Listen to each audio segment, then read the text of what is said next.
It's a beautiful fall evening in the Charm City as the Baltimore Stallions seek revenge over the BC Lions. The Grey Cup, the ultimate prize in Canadian football. For over 100 years, CFL teams have laid it on the line in their quest to claim this cherished trophy. Tonight, last year's finalists go at it. In 1994 in Vancouver, the Baltimore CFLs and BC Lions went toe-to-toe in the final showdown. The expansion CFLs were looking to make history by winning the Cup in their inaugural season. And with Tracy Ham leading a disciplined passing attack, the Baltimore club was on its way, at one time leading 20-10. However, they were facing a team of destiny, and in the end, kicker Louis Pasaglia will be the hero for the Lions. But how quickly times have changed. Golden Boy quarterback Danny McManus, who led them throughout the playoffs in 1994, has thrown 25 interceptions and will watch this one from the sideline. The Lions have lost 4 straight. But here in Baltimore, the club has a new name, but the same look. Tracy Ham to Mike Pringle. So tonight, 2 teams going in opposite directions, tee it up once again, but they each have one thing in common. They're going after the same prize. From Memorial Stadium in Baltimore, Maryland, it's North versus South, a rematch of the 1994 Grey Cup as the Baltimore Stallions play host to the BC Lions. Good evening, everybody. Glad you can be with us here in Baltimore for our coverage of the Canadian Football League on ESPN. I'm Gus Johnson along with Mike Mayock, and when you look at this Baltimore Stallions squad, they're rolling 13-3. They've clinched the home field advantage throughout the playoffs, but a different story for BC, Mike, and it's almost as if 2 teams are going in opposite directions. Said that very well, Gus. I'll tell you what's happening. Baltimore has not lost a football game since August 12th. That's 8 games in a row. They're playing extremely good football. The flip side, though, BC has lost 4 in a row, and Gus, I don't care what anybody says, you don't want to go into the playoffs having lost 5 or 6 games in a row. At quarterback for Baltimore, Tracy Ham, he's been consistent for both of his years here in the Charm City, but for BC, a different story. Sure is. We're going to have some fun tonight. Julio Caravata is replacing Danny McManus. Now, I think Mac could play tonight. Got a little bit of an injury, but they're going to let Caravata play. Ironically, I think it's going to help them in the playoffs. If he can play well tonight, they can go into the playoffs with 2 good quarterbacks like their run to the Grey Cup last year with Kent Austin and Danny McManus. So when you look at this football game, what are the keys? Well, let's start with BC. First of all, they've got to calm Julio Caravata down. He is pumped up. I was talking to him before the game. He can't wait to play. Secondly, they've got to establish Corey Philpott, the 2nd leading rusher in the league. And lastly, and probably most important, their defense and special teams has got to force turnovers. And how about for Baltimore? Well, for Baltimore, whenever you're a favorite, really the most important thing is you can't let the other team have big plays. And that ties right into the second key, which is ball security, no turnovers. And lastly, every week, the same key for Baltimore. They've got to establish the best running back in the CFL, Mike Pringle. And behind the best running back in the CFL and one of the most disciplined quarterbacks, Baltimore has done well. Meanwhile, in the Northern Division standings, Calgary is on top, 14-2, without Doug Flutie in the lineup. Meanwhile, Edmonton's right behind them, and BC in 3rd place currently with a 9-7 record. But significantly, Gus, look at Hamilton. They had a chance to tie or beat BC for 3rd place and not have to go to Calgary, but they lost to Ottawa. That puts them in the 4th position. And in the Southern Division, we've talked about the Stallions, and there they are, 13-3, but you have to really like the efforts turned in by San Antonio and Birmingham this season. Ironically, for Birmingham, they could end up tied for 2nd place, or they could end up out of the playoffs losing to Memphis. The key there, they've lost Matt Dunnigan, one of the best quarterbacks in the league, for the rest of the season. BC won the opening toss. They deferred and will allow Baltimore to receive the football. Dave Ritchie in his 3rd season with a 33-22-1 record, a veteran coach of the CFL, coaching in Montreal, Winnipeg, and Ottawa. And Don Matthews in his 2nd season here in Baltimore. 18 years he's been a coach in the Canadian Football League, the 4th winningest coach in CFL history. So Louis Pasaglia, the 20-year veteran in the Canadian Football League, does both the punting and kicking, and he will send it away. A beautiful night football. 50 degrees at Memorial Stadium, and this is Chris Wright from his own 20. And Wright goes down at the 33-yard line. Gain of 13 for the Stallions, the rookie out of Georgia Southern.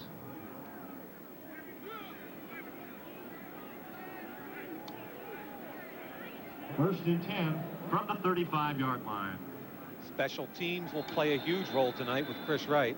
Offensively for Baltimore, Sharp Perdanish is up front. He was the most valuable offensive lineman in the CFL last season, but has had problems with injuries. Backs and receivers, Mike Pringle, his second straight 1,000-yard season. He is a free agent at the end of the year, and they throw it to him on first down. Pringle at the 40-yard line, spinning, gets up to the 45, and is finally stopped at the 47-yard line. 11-yard pickup for Mike Pringle. And that was a lateral, Gus, not a forward pass. Interesting play. Complete to Mike Pringle. Good for the first down. So Mike Pringle picks up 11 yards on first down, and that's another first down for this Baltimore squad. First down and 10 from the 46-yard line. Chris Armstrong in motion. They're throwing the ball again, and it's complete. This is Gerald Alpin. Alpin was an all-star slot back when he played for Winnipeg. Kelly Sims making the hit. And now he was waived by the Blue Bombers and comes to Baltimore and could be the best receiver on their team. You've got to account for Gerald Alpin on every play. Been in the league 7 years. He's had 5 1,000-plus yard seasons. He's a good football player. You can see Tracy Ham going without a huddle, has every play so far, Gus, calling the plays at the line of scrimmage. Gain of only 1 on the last play, second down and 9 for Ham. Straight drop back. He moves out of the pocket, fires underneath, and it's complete. Chris Armstrong, who leads his team in every offensive receiving category, picks up 10 yards there. Now defensively for BC, Glenn Scrivener was the leader of their all-Canadian defensive line last year, but has been inconsistent this season. The linebacking core, an active group, probably the heart and soul of their team. Virgil Robertson is their leader, and in the secondary, James Jefferson returns from Winnipeg. He was on the Grey Cup championship team last year. Here's Ham going up top, incomplete. Ball intended for Robert Clark. Clark just activated off the practice squad. He replaces rookie Mark Orlando. That football was thrown about as well as a football can be thrown to a tightly covered receiver. Robert Clark had an opportunity to catch the football, and the defensive back did not. Robert Clark out of North Carolina Central, played with the Detroit Lions as well as the New Orleans Saints in the National Football League. And with the acquisition of Gerald Alpin, Baltimore feels like they have the best receiving core in the Canadian Football League. Here's Tracy Ham. Underneath, incomplete. Intended receiver Robert Clark, he got a hand on it, but was unable to haul in the football. Tyrone Chapman almost had an interception there. One of the few times you'll see Tracy Ham actually telegraph where he's going to throw the football that early. Good opportunity for BC to make a turnover and didn't come up with it. That brings on Josh Miller to do the punting for Baltimore. He's averaging 47.9 yards per punt, the #1 punter in the Canadian Football League. He is a weapon. And back deep for BC, Eddie Thomas, who's standing at his own 10.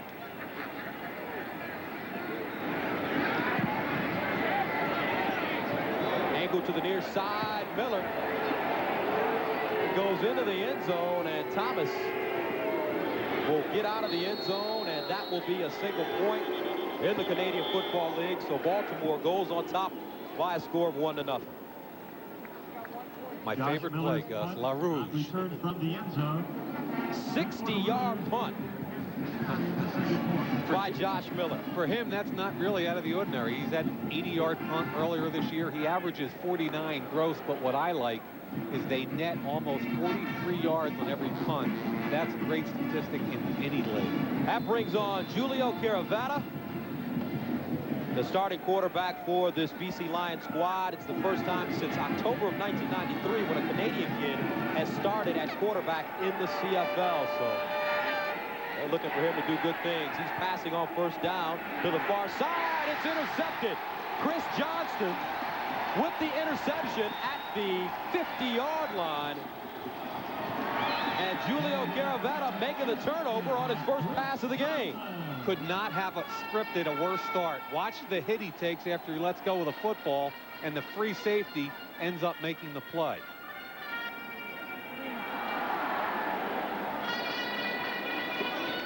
So Chris Johnson, first-year player out of San Diego State, picking it off. Johnson made a good play, the free safety coming over top and helping out the defensive halfback. So on his first pass of the game, Julio Caravetta turns the ball over and gives this Baltimore squad great field position at the 49-yard line. Mike Pringle running the football, and he doesn't go very far. No gain on the play. Henry Newby making the tackle. Great field position for Baltimore so far, and this is the type of offensive club they are. They want to run Pringle, run Pringle, run Pringle, and then Gus, they're going to take the quarterback Tracy Ham, play action, and get him on the corner. Mike Pringle is rushed for 1,665 yards on the season, and in the CFL, which makes it so interesting, it's a passing league. Tracy Ham calls all of his own plays, but he has no problems having his tailback run the football. He's going to throw it this time under pressure, stepping up. Ham gets close to the 40-yard line. He's down at the 42. Tackle on the play made by Brian Ford. BC is going to force Tracy Ham to throw the ball to the outside. They're taking their linebackers and they're walling off on the inside cuts. You see, Tracy likes the inside cut. It was walled off, and being the athlete that he is, he makes a little something out of nothing, but that still leaves 3rd and 4. So that brings on Carlos Huerta, who's 50 of 63 on the season. 49-yard attempt for him, and he's 14 of 17 from this distance on the year. Dan Crowley, the backup quarterback, is his holder. High snap, he gets it down. Line drive hit, and it's good. Carlos Huerta nails his 51st field goal of the season, 49-yarder, and it's 4-0 Baltimore. 49-yard field goal by Carlos Huerta, and the Baltimore Stallions have taken a 4-0 lead over this BC Lions squad. And Huerta is a guy that's going to draw a lot of attention from the NFL once this season is over, because unlike most of the kickers in this league, he doesn't use a kicking team. Well, he's smart. He knows where he wants to get ultimately. That is the NFL. He's used to kicking off of a grass surface because he played at University of Miami. Good job, though, by BC's defense forcing the long field goal. And your scoring drive, 3 plays, covering 8 yards, and didn't take him long to get into the end zone. This is Eddie Thomas from the 15. Breaks it up the middle. And Thomas had a lane, gets up to the 40-yard line, up to the 42. 26-yard return from Eddie Thomas. Gus, it's going to be interesting now to see how Julio Caravetta reacts after that first pass, which was a poorly thrown interception of that last series. I think they're going to come back, probably try and establish Philpott and take some of the pressure off of Julio. And Julio Caravetta comes into this game 10 of 18 for only 161 yards. This is his first start. 5th-year player out of Simon Frazier, who doubles as the backup kicker and punter. And on first down, he throws again to the far side. Darren Flutie at the 45 makes the reception. Gain of 4 yards. And that's a guy you want to get in the mix very early. That's a good matchup for BC. Darren Flutie has had success over the years working against Kenny Watson. You see Watson following him across. They'll be man-to-man all night. And Darren Flutie's had excellent success over the years. Just a little pick play. Gus, you and I both know, legal play, right? Darren Flutie has had problems with his hamstrings all year. He's only played in 9 games. Last week, though, against Hamilton, 8 receptions for 130 yards. Second down, Caravetta throwing again, and he's got his favorite guy. That's Darren Flutie, another reception. But there is a flag on the play. Notice the play selection. Pretty interesting. Brand new quarterback, never started a game before. 3 plays, 3 passes. The most interesting aspect is Guess who's calling the plays tonight? Julio Caravata is calling his own plays. He's showing the confidence he has in his arm. And talk about the differences between Caravata and Danny McManus. I spoke with their coaches and players yesterday and today, and they all said that Danny McManus has one of the most active arms in the CFL, but Julio's every bit as Major strong. foul, unnecessary roughness, BC number 64. After the ball was dead, first down. That's Gary Sawatsky, who is usually the backup guard. He moves into the starting spot as Jamie Terrace moves over to play center for the injured Ian Sinclair.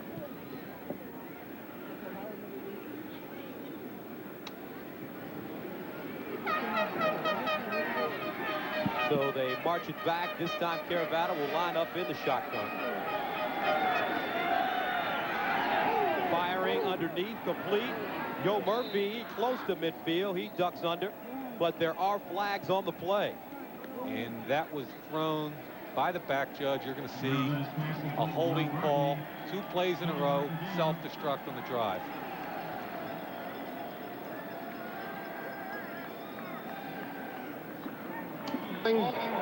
BC number 64.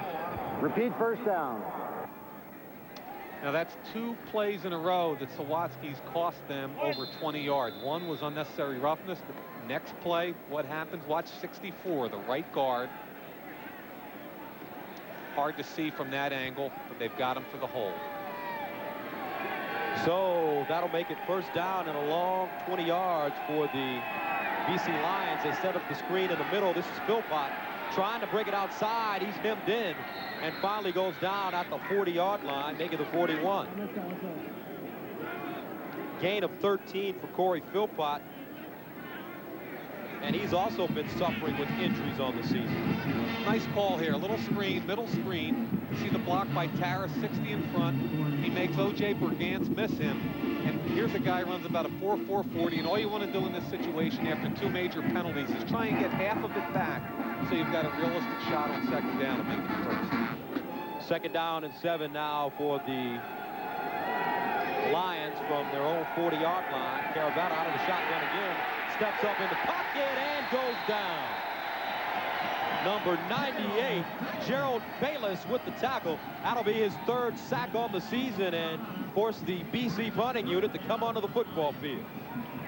Some good pressure coming from the outside. Watch 56, Alfred Payton. He's the guy that forces him up into the pocket, and that allows Gerald Bayless to clean up. Good job by Payton.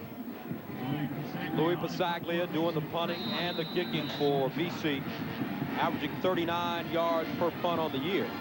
Back deep, Chris Wright, one of the most dangerous return men in the Canadian Football League. Not a very good punt by Passaglia. Takes a BC bounce. Here's Wright retreating. And Chris Wright goes down at his own 30-yard line. 37-yard punt and a 2-yard loss for Chris Wright.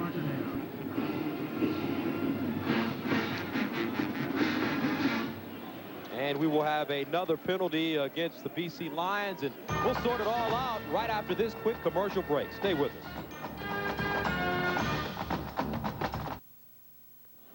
And welcome back to Baltimore. You're taking a look at Dave Ritchie, the head coach for the BC Lions. His team down 4-0. And Coach Ritchie has stuck in there with his squad because they have struggled with injuries. That's been the key for them this season. He's a good football coach, has a defensive reputation, has been a defensive coordinator throughout the years in the CFL. Ritchie also won the Division II National Championship while coaching at Fairmount State in Fairmount, West Virginia during the 1980 season. You know, I got recruited by them coming out of high school. They can't possibly be national champions. You're talking about one of the only letters I ever got, right? You got a letter? A letter. I got a good letter from them and everything. I remember that. What, they need a swimmer? No, they must have. They needed a stat guy.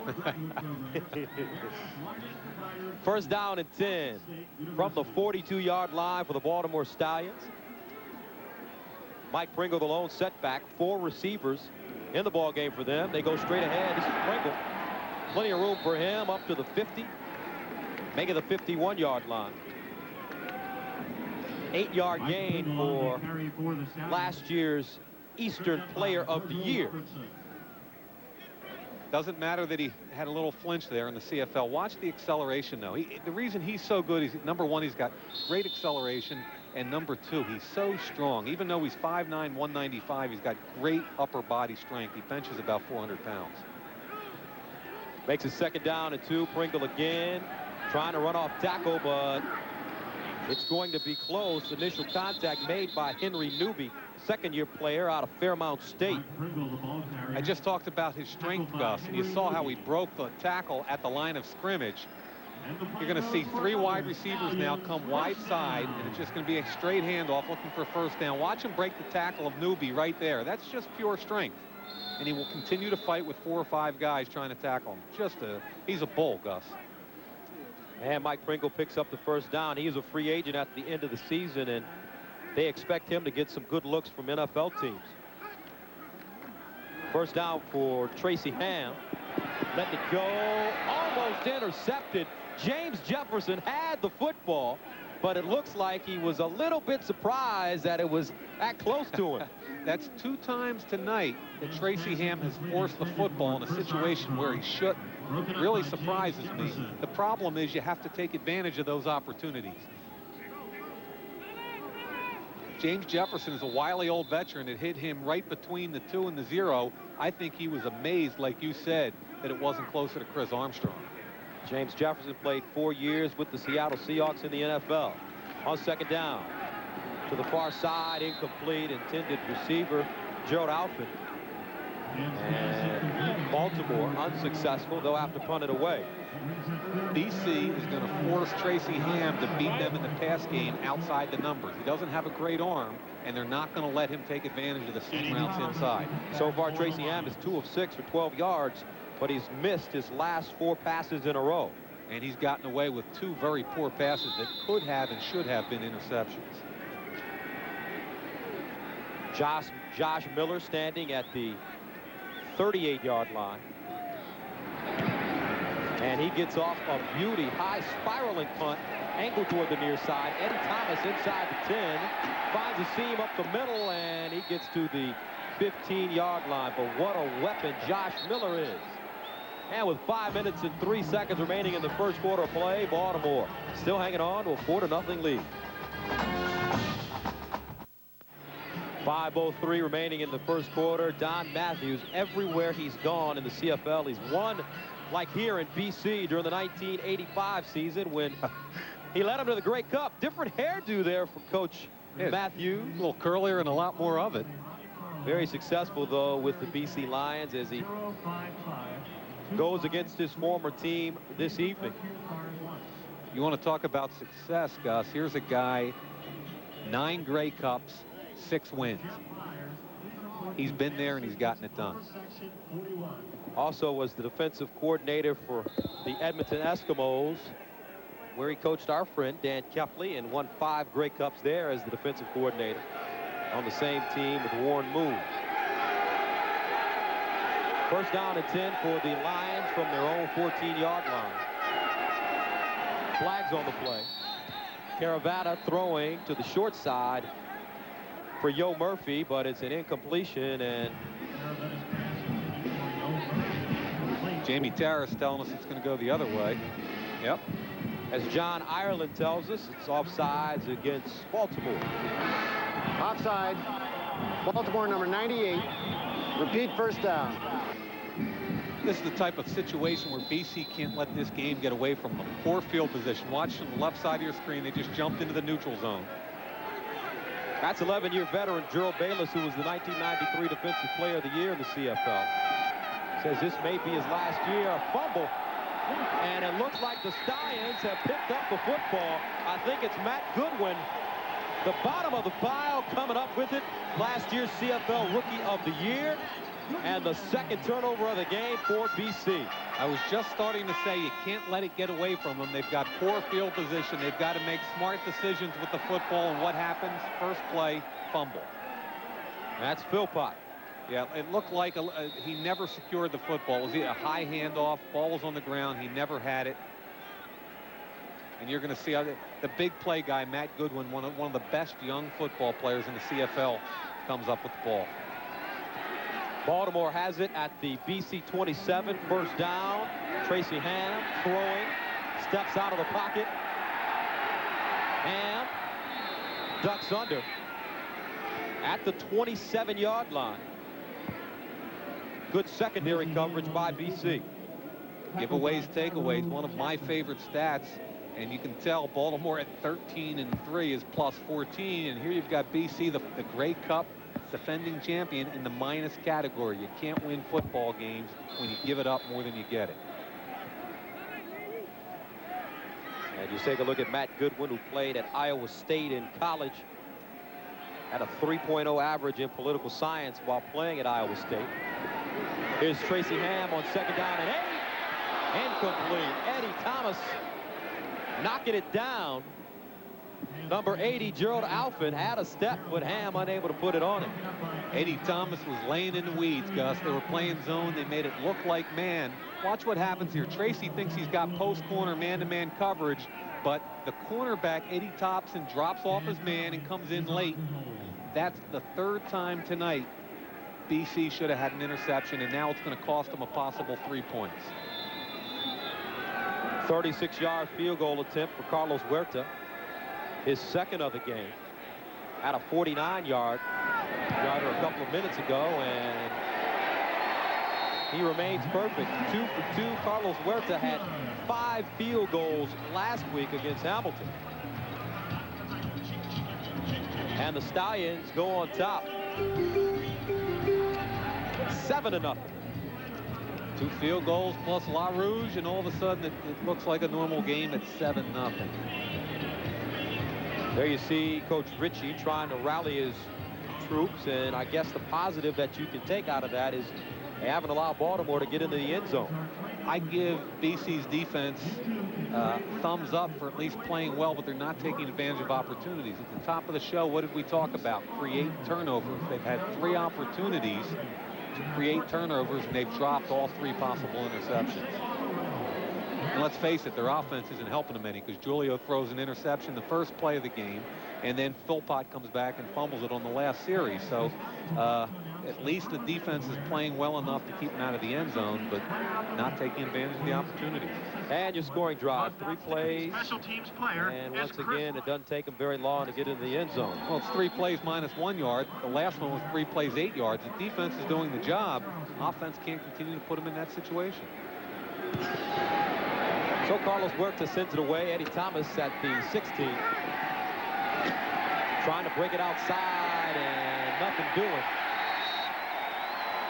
Tracy Gravely making the tackle on special teams. He's a starting outside linebacker. Only a 6-yard return for Eddie Thomas. Hey, when you only have 35 guys on your roster, your starters are going to play special teams, and Tracy Gravely's a good football player.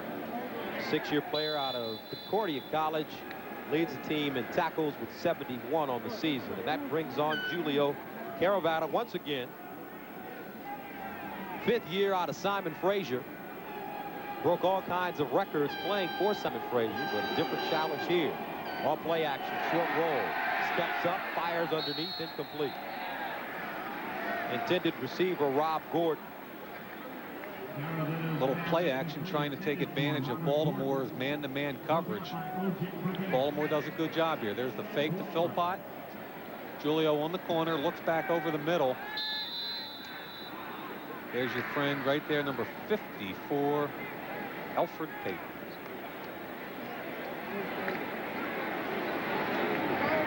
So Caravetta trying to put something together with the ball on the 25-yard line. Out of the shotgun, under pressure, and he goes down once again. You get another hold, and it might be against Sawatsky again. I'm not sure, but the key there was the pressure up front by Demetrius Maxey. Maxey made the play, but Holding. BC number 62. Decline. 3rd down. And that's Vic Stevenson. Stevenson's the tackle on the right side, number 62. Baltimore ran a little stunt and he put his big meat hook around Demetrius Maxey. Get him for the hold. The penalty will be declined, forcing a punt situation.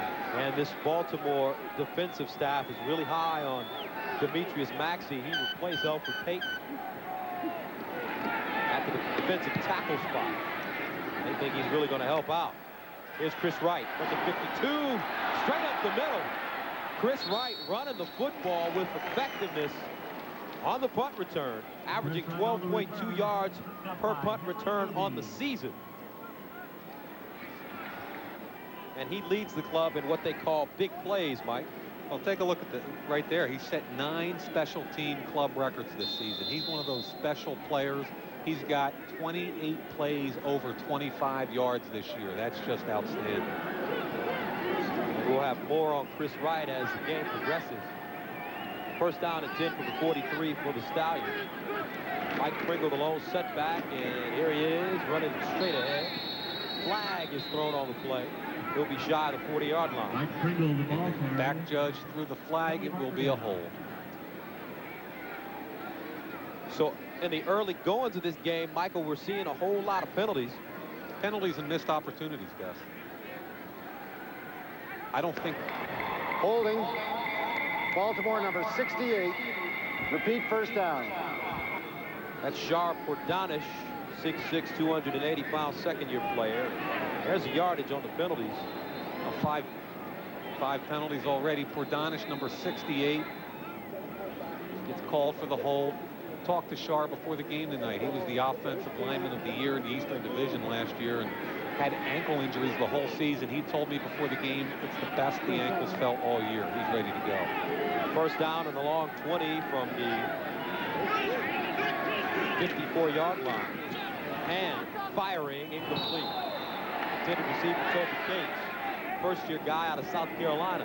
That's the throw that I've been talking about that BC is going to force him to make to beat them. Tracy does not have a strong arm nor an accurate arm when you make him throw the ball all the way across to the other side of the numbers.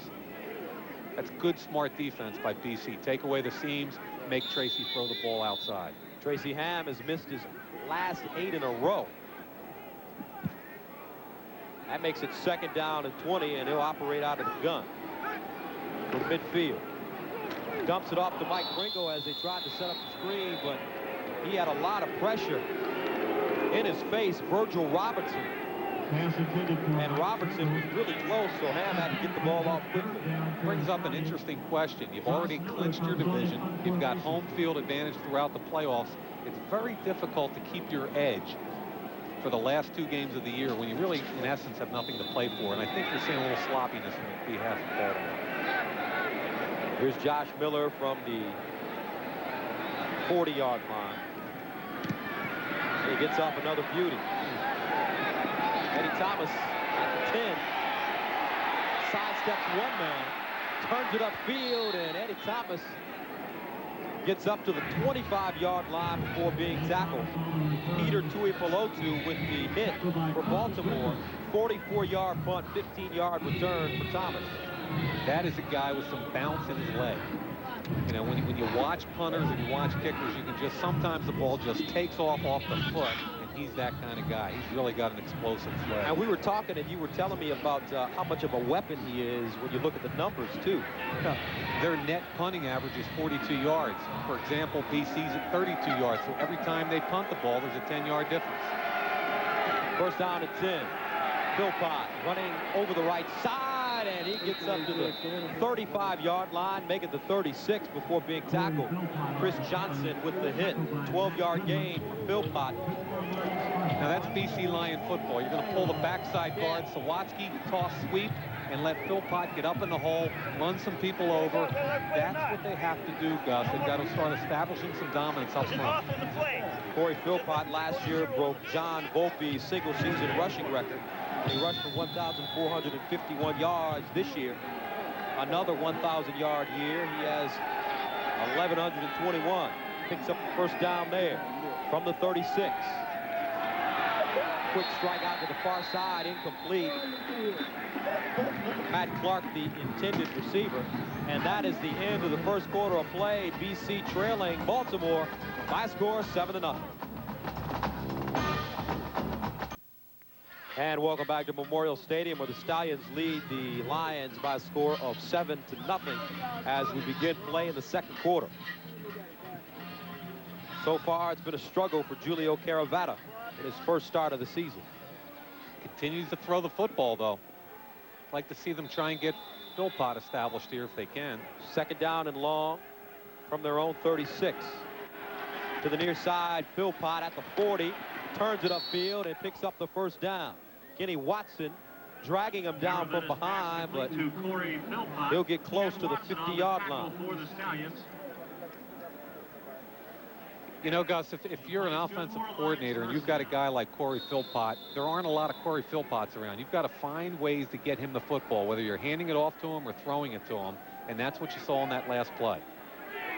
Corey Philpott has 38 receptions out of the backfield on the season.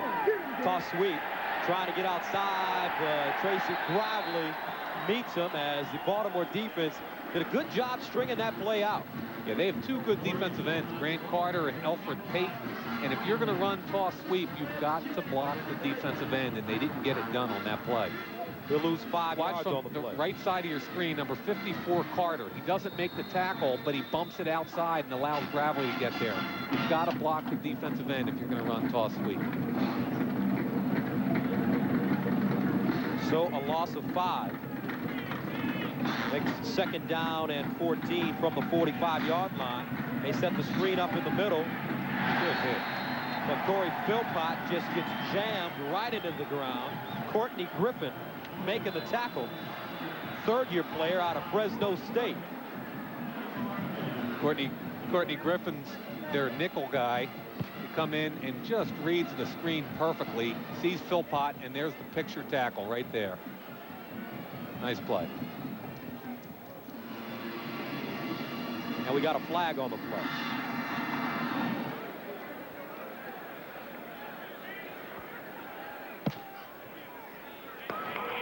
Objectionable conduct. Baltimore number 9. After the ball was dead. Still third down. That's Charles Anthony, the 5th-year player out of UNLV, and he's the veteran in the secondary, with Irv Smith being out of the lineup. I like how they call it in Canada. What do they say? Objectionable conduct? Objectionable conduct. I heard in the Mike state, they just throw the flag and say, hey, that's roughing, you know. Objectionable conduct. That brings on Louis, 20 years in the CFL.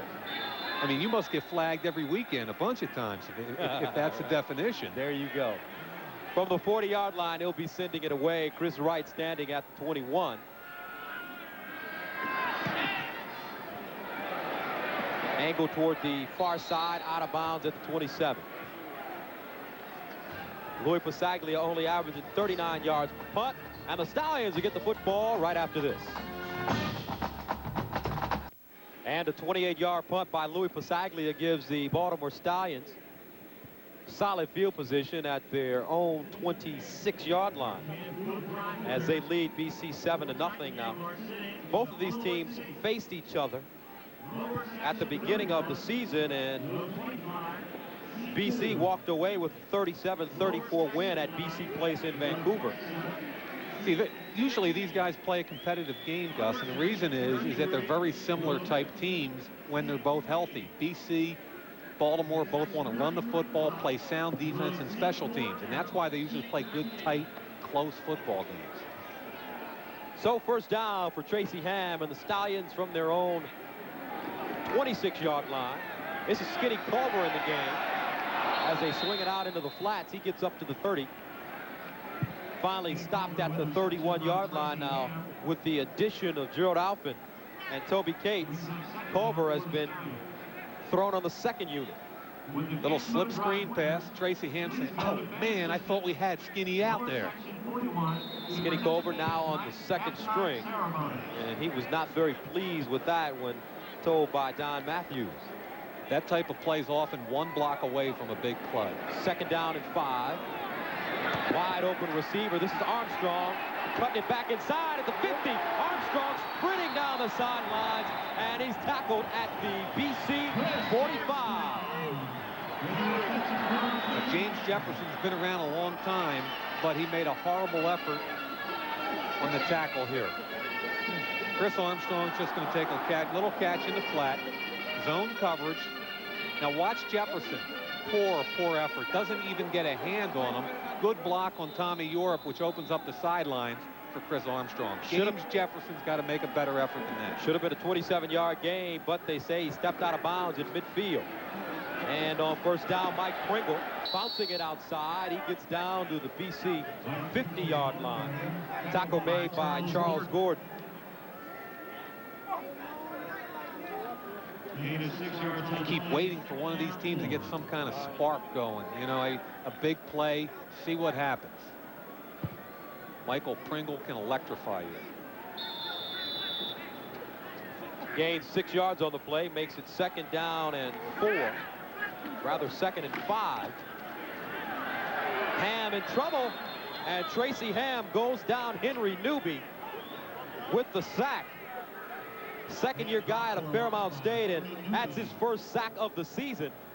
And Ham will lose 5 yards on the play. Well, you know, if Henry Newby's sacked, it's because of a blitz. They're bringing 6 people this time. Tracy steps up, and Henry Newby gets a sack. Good pressure on the outside, forcing it back into the blitz man, Newby.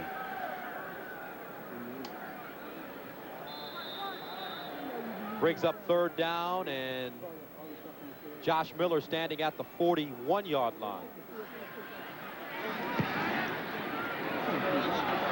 High hanging punt fielded by Thomas. A flag has been thrown. It should be a no-yard penalty. And Thomas still on his feet, finally written down at his own 21. 41-yard punt by Josh Miller. 8-yard return. Now, if you're used to watching American college football, you've got to give the receiver a 2-yard bubble to catch the ball. But in the CFL, you have to give them a 5-yard bubble. So most of us here in America are used to just 1 or 2-yard bubble. No yards. Baltimore number 69. First down. The trade-off is you have to give him a 5-yard bubble, but he's got to return each and every punt. You can't just fair catch it like you can in the States. It's Robert Davis being flagged for the penalty. He's the long snapper for the Stallions out of Shippensburg State. Local kid out of Washington, D.C. First down and 10 now for BC from the 30. Philpott met in the backfield. Tracy Gravely getting a lot of pressure, and he comes up with the tackle.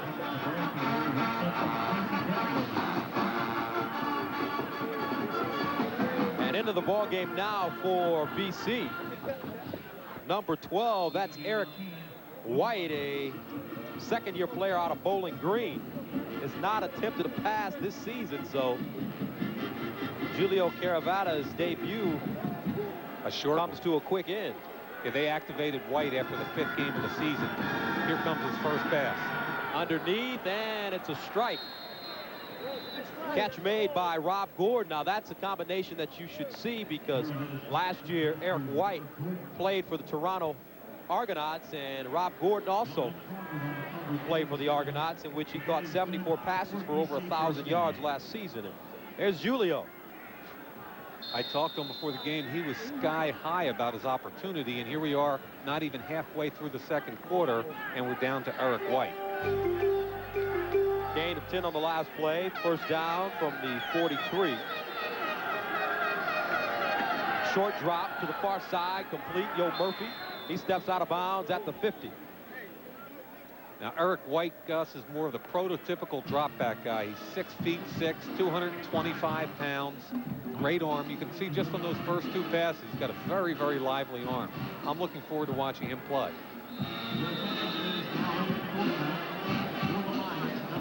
The quick hook there. Offensive coordinator Gary Hoffman.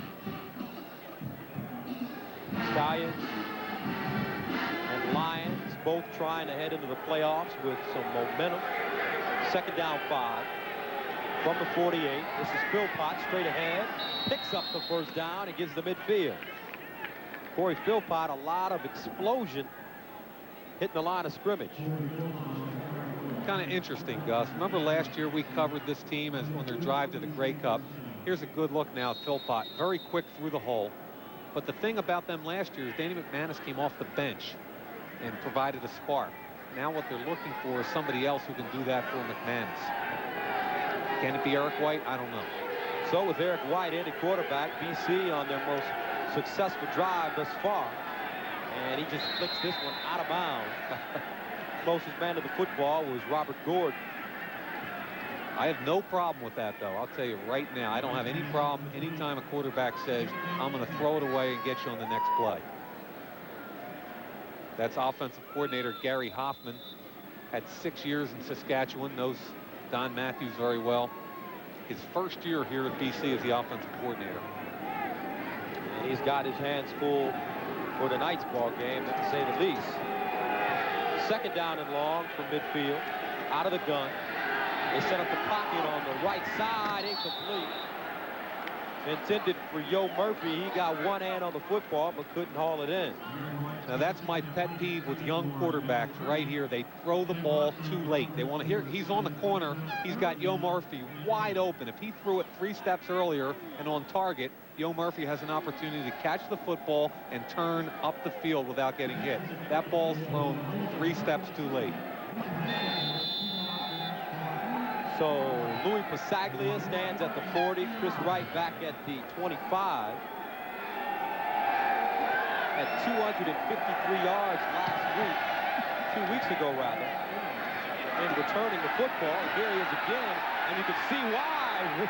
Look at him, still on his feet. Chris Wright breaking it outside at midfield.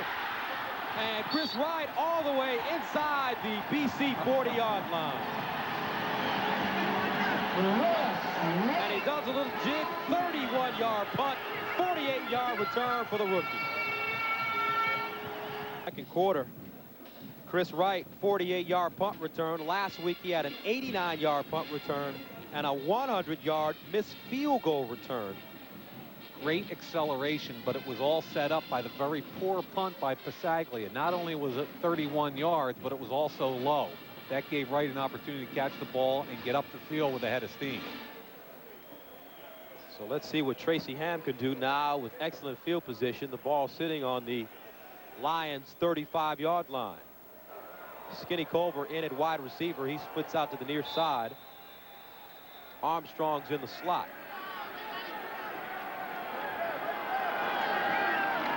Ham passing on first down. Plenty of time. Steps out of the way of one defender. Complete. This is Culver shaking and baking and goes down inside the 35. Tracy to Skinny Culver. Skinny Culver, his 40th reception of the season, but he'll only gain 2 yards on the play. Now remember, 31-yard punt, but watch the moves and the acceleration by this guy. One of the most special punt returners I've seen in a long time. I asked special teams coach Dave Easley from BC, why is he so good? He said, Mike, he's got a burst you can't believe. He's just got a burst that no one else can copy. Chris Wright, rookie out of Georgia Southern. Ham throwing it again on second down. Incomplete. Intended for Chris Armstrong. Would have been a tough catch, but a catch that he should have made. Big confusion there in the lineups and what the wide receivers ran. Shannon Culver and Gerald Alphen ran the exact same route. That's where Tracy Ham was trying to go, but he had 2 Baltimore guys standing in the same place in the crossing route. Just the penalties, the turnovers, missed assignments, it all adds up to me that Baltimore has just lost a little bit of that edge. 40-yard field goal try by Carlos Huerta. He's a perfect 2 for 2 on the evening. This one low line drive, and it's good. Carlos Huerta nails a field goal, barely getting it across the crossbar, and Baltimore up 10-0. 10-0 score. Carlos Huerta has nailed 3 field goals, a 49-yarder, a 35-yarder, and now a 40-yarder for the Stallions. Last week he had 5. And already, it's not even halftime, and he has 3, and there's a scoring drive. Not a very long one, again, for the Stallions. But think how they've scored 9 of the 10 points. The first one was an interception. Defense holds, they kick a field goal. The second one was a fumble by Philpott. Defense holds, they kick a field goal. And the third one was set up by the punt return. Defense holds, they kick a field goal. BC's defense has played extremely well. It's time for their offense to step up. Eric White, who replaced Julio Caravata, still leading the way now for BC. Here's Philpott on the toss. Gets it upfield and is tripped up at the 35-yard line. Well, they've run that play 3 times. Twice it's been very successful. They've had Sawatsky and Mantika, the 2 guards, pulling out in front of toss sweep. Alfred Payton making the tackle for Baltimore. Now, Philpott's got almost over 1,100 yards this year, and he missed 3 games. Just a good football player. Didn't play last week against Edmonton. Picked up 2 on the last play. And here he is again. Philpott up to the 50-yard line. He's down at the Baltimore 45, and he's just carrying people with him. He made a great move in the hole and then ran right through the tackle of Tracy Gravely, who's a good football player. I mean, this kid is so quick and so strong. That's what makes him special. 21-yard gain for Corey Philpott. And remember the knock on him last year? He didn't come up big against teams with over 500 records. Yeah, there were 2 knocks. Number 1 was in the big game, where are you? And number 2 was he put the ball on the ground occasionally. But boy, is he an exciting football player. First down from the Baltimore 44. Philpott again lowers his man. Tracy Gravely making the stop on the right side. First sustained drive so far by BC, and it's mostly almost all on the backs right now of their tailback, Corey Philpott. And he's not a big guy. Goes about 5'8". He's deceiving, though. He's one of those real tightly compacted guys. He weighs about 190. From the waist down, he's one of the strongest guys you've ever seen. That's why people bounce off him. In his 3rd year out of Ole Miss, 2nd down and 7 from the 41. White. And he has it batted down at the line of scrimmage. Alfred Payton getting those hands up. They call him SWAC. The Southwest Athletic Conference. Payton played for Grambling. If you can't get to the quarterback, get your hands up. Watch what happens here. He reads the quarterback, the hands come up. That's just an excellent, good football play right there.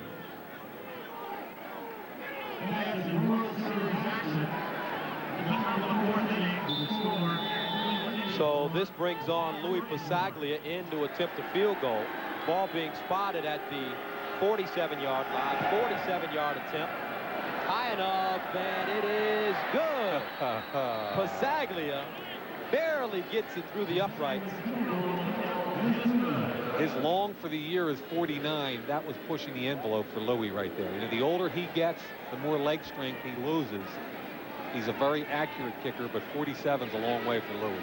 Pasaglia came into this ball game 40 of 58 on the season, converting on 68% of his field goals, and that 3 points finally gets the Lions on the scoreboard. It's now a 10-3 ball game with 4 minutes and 26 seconds remaining in the quarter. I mean, how about a touchdown? Did they outlaw him this weekend or what? We've got 3 field goals and a rouge for Baltimore, 1 field goal for BC. Defensive battle so far.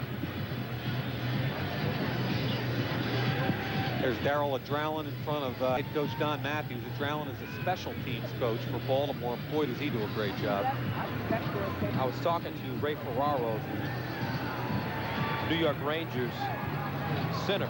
I hope you know where you're going here. I know where I'm going. Just hang with me here. Now, he's a native of Vancouver, and he told me one day in the locker room, he says, Gus, man, Louis Pasaglia is still kicking for BC. I remember watching him when I was a kid.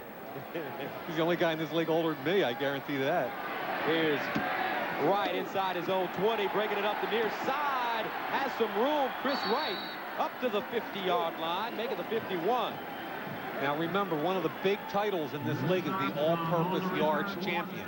Coming into the week, Pinball Clemens was number 1 and Chris Wright was number 4, but there's only 71 yards separating them, so Chris Wright's having a good night so far.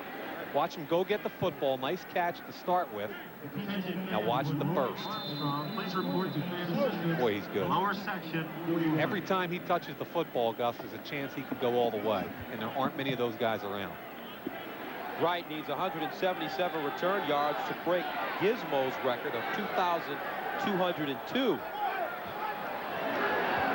Safe to say he probably will get that. And Mike Pringle running the football on first down, and he picks up positive yardage. Henry Newby making the tackle for the Lions.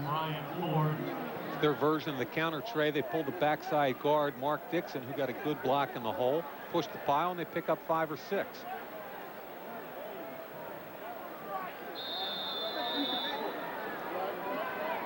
Brings up a second down situation for the Stallions. Second and 4 as Pringle picked up 6 yards on the last play. Here's Ham. Over the middle, complete to Alford, and he's tackled inside the 45. That's Henry Newby once again making the hit for BC. 11-yard game for Alford, and he was part of a pretty good tandem in Winnipeg. Gerald Wilcox and Gerald Alford, they set a lot of records playing for the Blue Bombers. And Wilcox, let's face it, he won the most outstanding Canadian award last year, so you know he's a player, and Alford was a great counterpart on the other side. Caught for over 1,000 yards last year. 3-minute warning we're at right now. Your score 10-3. 3 minutes and 2 seconds remaining in the second quarter of play for Baltimore. Ball sitting at the BC 45-yard line. And Don Matthews had a chance to talk to him in his office yesterday, and he was really adamant about his team not letting up despite what their record is, and wanting to go out there and play all of his regulars to get that momentum going into the playoffs. You know, I think he's saying all the right things, but that's one of those things, Gus, that's easier said than done. It's just human nature to let down when you don't have that carrot out in front of you. First down from the 45 of the Stallions. Handoff, Pringle running to the short side of the field, and he's tackled from behind. Nice play by Brian Ford, the outside linebacker. And he prevents Pringle from gaining any yardage on the play. Second-year player out of Washington State. You can tell Baltimore starting to scent a little bit of domination of the line of scrimmage. They want to run Mike Pringle. So far on this drive, they've run him almost every play. They're starting to push the pile a little bit. Plenty of time left. And this team is 15-1 when Mike Pringle rushes for 100 yards or more. Ham throwing. Has a receiver. This is Armstrong at the 25, turns it up and gets down to the 20. James Jefferson making the stop along with Kelly Sims. 25-yard gain.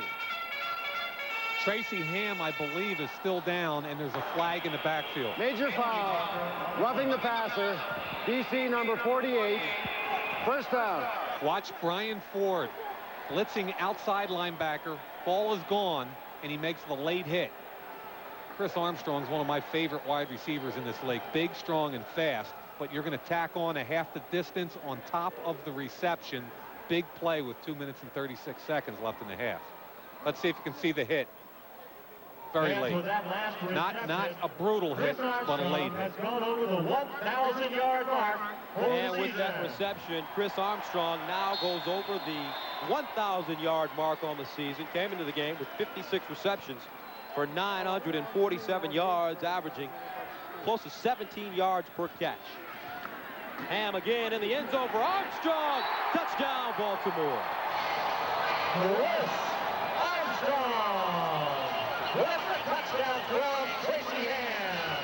10th touchdown of the season for Chris Armstrong as Tracy Ham throws his 19th touchdown. And Baltimore extending their lead over BC. It looked like the defensive back, Gordon, was expecting free safety help and didn't get it. Good pass right there. And actually, that's Jefferson. I'm sorry, not Gordon. Looking around for Tommy Europe. Man-to-man coverage, no help. A couple of times tonight, Jefferson's been abused by Armstrong. And there are the numbers on Armstrong. 4 receptions for 70 yards and a touchdown. Leads this team in every receiving category. Kick is So with 2 minutes, 32 seconds remaining in the first half, Baltimore goes up 17-3. Nice touch by Tracy Ham. Well-thrown ball. Jefferson has no chance. Armstrong doesn't. Remember, Gus, back of the end zone, you've got 20 yards to work. So when you're in the red zone, you can still throw that deep seam route. Chris Armstrong, 6'2", 200 pounds, big, tough, wide receiver out of Fayetteville State.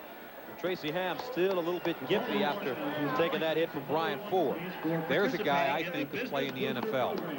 Out of Fayetteville State, I think he got overlooked coming out of college. Big, strong, fast, great hands, and he'll block you, too. And an interesting story about Chris Armstrong. He was playing in Washington, D.C. in a semi-pro league. And Tracy Ham came to Baltimore, knew he was down there, and told Coach Matthews, you know, Chris is down there, Coach. We need to give him a shot. And Coach Matthews says, hey, if he can still run, we'll give him a look. He came into camp and ran a 4.5. Called teamwork. Eddie Thomas inside his own 20. Running up the far sideline, and Thomas goes down at the 35.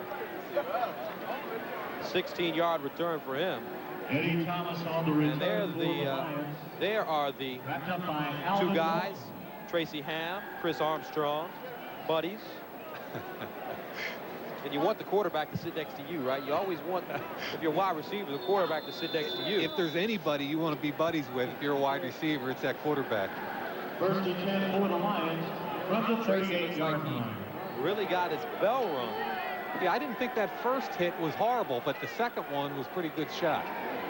Julio Caravetta back in the football game, and on first down they give it to Pringle, and he's stopped by Demetrius Maxey, first-year player out of Utah. You know, Gus, the eyes are the window to the soul, and you can see Tracy Ham right here. Still looks like he's just a little bit out of it. He's taking a couple shots. He's closing the eyes. All the signs of a possible concussion. I don't think he has one, but you want to be careful. 8 of 16, 79 yards, and 1 touchdown on the evening thus far. He's a tough guy. Second down and 9 for the Lions. Caravetta underneath, and it's almost intercepted. Chris Johnson had his hands on it, but couldn't haul in the football. And you can see how strong Caravetta's arm is, especially on that last throw. No question about his arm strength. The problem is on that play. Procedure. BC number 4. Decline. Third down. That's John Leach, the rookie fullback out of Wake Forest. The problem, though, is that what Caravetta is doing is what every young quarterback does to some degree or another, which is to drop back and look straight at your target. And when you do that against a good defensive backfield, they're going to pick you off. 5th punt of the night for Pasaglia, his longest, only 37 yards. Finally gets off a good one, sends right back to the 32. He starts upfield and met at the 38-yard line. Right on the return. A good special teams play by their backup free safety. That's Frank Kamister. Yeah, he did a nice job there. 1-on-1 tackle, open field with Chris Wright. So a new quarterback in the lineup for Baltimore. Sean Jones replaces Tracy Ham. He's in his 3rd season out of Georgia Tech. Led the Rambling Wreck to a national championship his senior season. Sure did. I remember that year. And they're very high on him. They like the way he runs the football, and I think he has some future talent in this league. This is Pringle. Mounted it outside, and what a hit put on him by Kelly Sims. But it looks like Sims may have taken most of that, because Pringle just bounced right off of him. You know, and they're kind of smacking each other and saying, good job, good hit. Kelly Sims is 5'10", 200. He's going to bring the load with him here. Watch this. He's going to try for the knockout shot inside out right here. Bang. Pringle just kind of throws him off. That shows you how strong Mike Pringle is. Second down and 8. Jones rolling, firing to the far side, incomplete. Robert Clark, the intended receiver. And the Stallions will have to send it away. And there's Tracy Ham. I'm telling you, he's taking a couple of shots. If I'm Don Matthews, ahead 17-3 right now, late in the second quarter, I'm not sure he gets back in the football game. I'm thinking 2 weeks from now. I'm thinking playoffs. Josh Miller at the 26. Eddie Thomas back at his own 30. And still retreating. And finally, a bad punt by Josh Miller. This one off the side of his foot. Fielded at the 31-yard line by Thomas, and he goes down at the 34. Flags have flown on the play. Tackle made by Kenny Benson. 35-yard punt for Josh Miller. First poor punt by Josh Miller.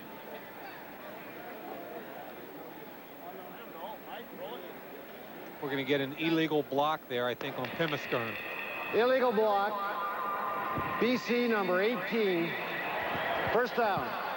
18 is Frank Pimiskern. He made the tackle on the last special team play, but gets caught for an illegal block on this one. So the Lions will have the ball set closer to their end zone as Julio Caravata comes back in. He's 6 of 9. I wouldn't feel very comfortable if I was BC right now, the way my offense is playing tonight, coming off the last 4 games, having lost all 4 of them. Wrong direction. A minute and 18 seconds remaining in the quarter. Draw play to Philpott. He goes down at the 31-yard line. Gerald Bayless making the tackle for the Stallions. And Bayless in his 11th season out of Southern Mississippi, he's really been hanging in there. He's a nose guard and draws a lot of attention. For most of his career, he's been double teamed, but he is that veteran and that calming influence on that defensive line for Baltimore. He's a leverage player. He's only 6 feet, 270. You can't get underneath his pads. Just one of those guys, real strong. Second down and 6. Caravata to Flutie, and Darren Flutie with the reception at the 37-yard line. Now, we talked Darren Flutie. The first 2 passes of the game went to Darren Flutie. One complete, the other called back for a penalty. They haven't come back to him until right now at the end of the half. And what a year for Darren Flutie in 1994. Had 111 receptions for 1,730 yards. Broke both of BC's records for yardage and receptions in a season. You sound surprised. He's a BC boy. Yeah, you know he can play. Last weekend, the BC Boston College Eagles didn't do too well against Army, from what I was looking at. I'm going to rub it in, Yeah, huh? I got to rub it in a little bit, all this BC stuff. Well, all I know is if your last name's Flutie, you can play. That's all I know. Regardless of which way, I think Darren doesn't get his due. Doug is a great football player, maybe the best that ever played in this league, but Darren is really special too. Caravata throwing again, and it's tipped at the line of scrimmage. I think Demetrius Maxey got a hand on it. See, that's a big series, though. And what Baltimore wants to do is get the ball in Wright's hands again on another punt return, get field position, and try and kick a field goal. There's still plenty of time with 29 seconds. So Pasaglia trots back onto the football field, and Chris Wright will get a chance to handle the ball as he's standing on his own 35. Don't forget, Carlos Huerta has been perfect so far, 3 field goals for him. And Pasaglia gets off a bomb, sending Wright back to his own 20-yard line. Wright gets a block. Watch out. One-on-one. Tries to turn it outside, but a great defensive play made by Tyrone Chapman. Wow. As he broke down and managed to hollow Chris Wright in. That is the loneliest feeling in the world. One-on-one like that in the open field with a great return man, and Tyrone Chapman, a linebacker. Major foul. Face mask. BC number 4. First down. John Leach activated last week, the rookie out of Wake Forest. Big mistakes, Gus. And now here it goes at field position again. The ball's on the 48-yard line, and there's 14 seconds. You have an opportunity, 2 plays and a field goal if you can get down the field. Sean Jones on the season, 34 of 60 for 433 yards. 3 touchdowns, 2 interceptions, and he's throwing. Underneath, complete. Gerald Alfin at the 50, but there is a flag on the play. Sean Jones pass complete to Gerald Alfin. Maybe holding. Penalty marker down. A lot of holding calls today, Gus. And that's indicative of sloppy football. It's also indicative of good defensive linemen, which we have in this game today, but just too many penalties. Holding. Baltimore number 68. Repeat first down. That was Sharp or Donish, but we just got a report from the BC bench. Tracy Ham is okay. They're going to reevaluate at halftime. There's a good chance he'll play again in the second half.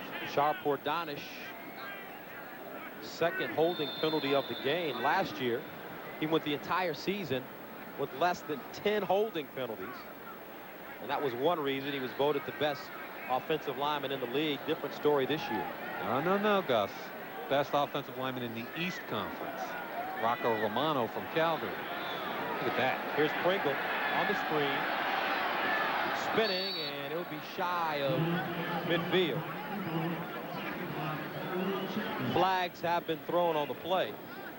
Remember, fans, playoff tickets to 1993. Enhanced sale ticket window, lower exit seating. And the first half has ended, but because of the penalty, they'll get one more play. Correct. Well, we're going to get a chance to see the arm strength of Sean Jones right now. So they line up three receivers on the far side. Jones in trouble. Gets it off, and it's picked off. It's Charles Gordon heading for the end zone. Gordon, touchdown BC. What a play. Oh, man. On the last play of the half, Jones throws an interception, and Gordon runs it back 48 yards for a touchdown. And Don Matthews cannot believe what he just saw. That's a young quarterback not understanding the situation. You don't ever throw the football late in the flat in that type of situation. That is horrible. Watch the break on the football by the wily veteran Gordon. At this point, nobody's got an angle on him. Drummond will close the distance, but no way. All of a sudden, Gus, we have a football game because of a huge mistake by the backup quarterback. Sixth interception of the season for Gordon, his second, and he's run back for a touchdown, and all of a sudden, the BC Lions head into the end zone feeling pretty good about themselves. 8 now trail only 17-10. 17, Lions 10. Now remember, this play happened because of the penalty on the final play of what we thought was the final play of the first half. The clock will run down to 0, but they're allowed one more play because of the penalty, and it's a touchdown the other way. Officially a 51-yard return for Gordon. Fifth-year player out of Eastern Michigan, was an All-Mid-American Conference player playing for Jim Herkimer.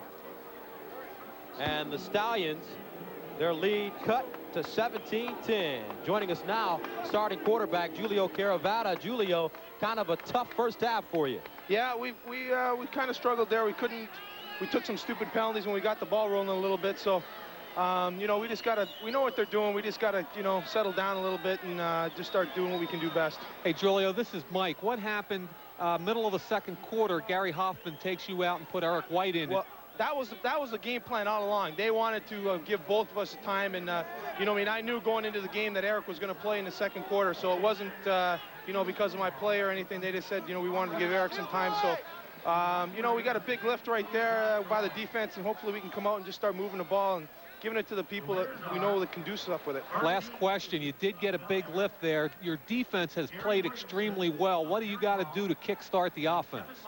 I just think we just got to, you know, I mean, they're playing man-to-man coverage all the way across. We just got to get our guys doing what they do best. The Flutie's running man routes and getting them the ball. You know, we had a few knockdown passes there, and Darren had run a couple of good routes. So all we got to do is let them do their thing, and I think we can get some things started in the second half. Well, Julio, thank you very much for joining us, and good luck in the second half.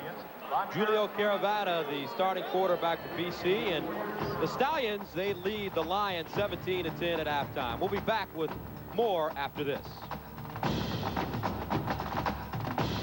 A 58-yard interception for a touchdown by Charles Gordon pulled the BC Lions back into the football game at the end of the first half, and it's 17-10 the score. We're at halftime. The playoff picture is right around the corner in the Canadian Football League, and Mike, take us through it.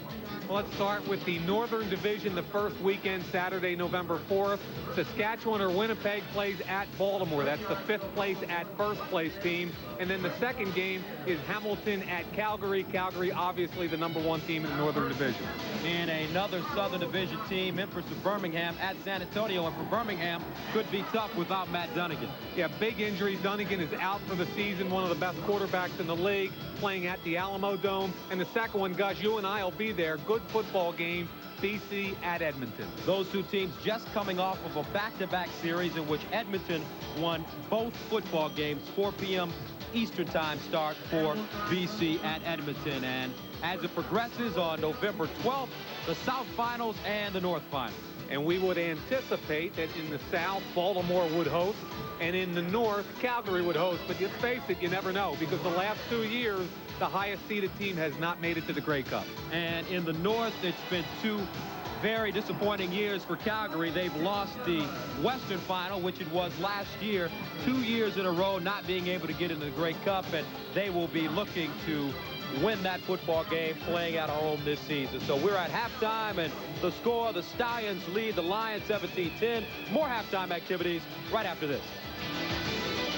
Memorial Stadium in Baltimore, where we're getting ready to begin the second half of play between Baltimore and the BC Lions. 17-10 is the score at the end of the first half.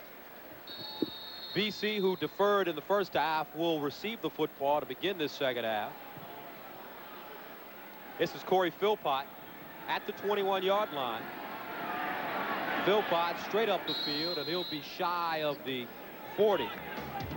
And in the first half, here are your statistics. Mike, is there anything that jumps out at you? Really isn't. I mean, the first half in a synopsis was missed opportunities by BC, good defense by both clubs, sloppy until the very end. Charles Gordon with the big interception return. Now, starting quarterback Tracy Ham for Baltimore suffered a slight concussion in the second quarter. His return is questionable at this time.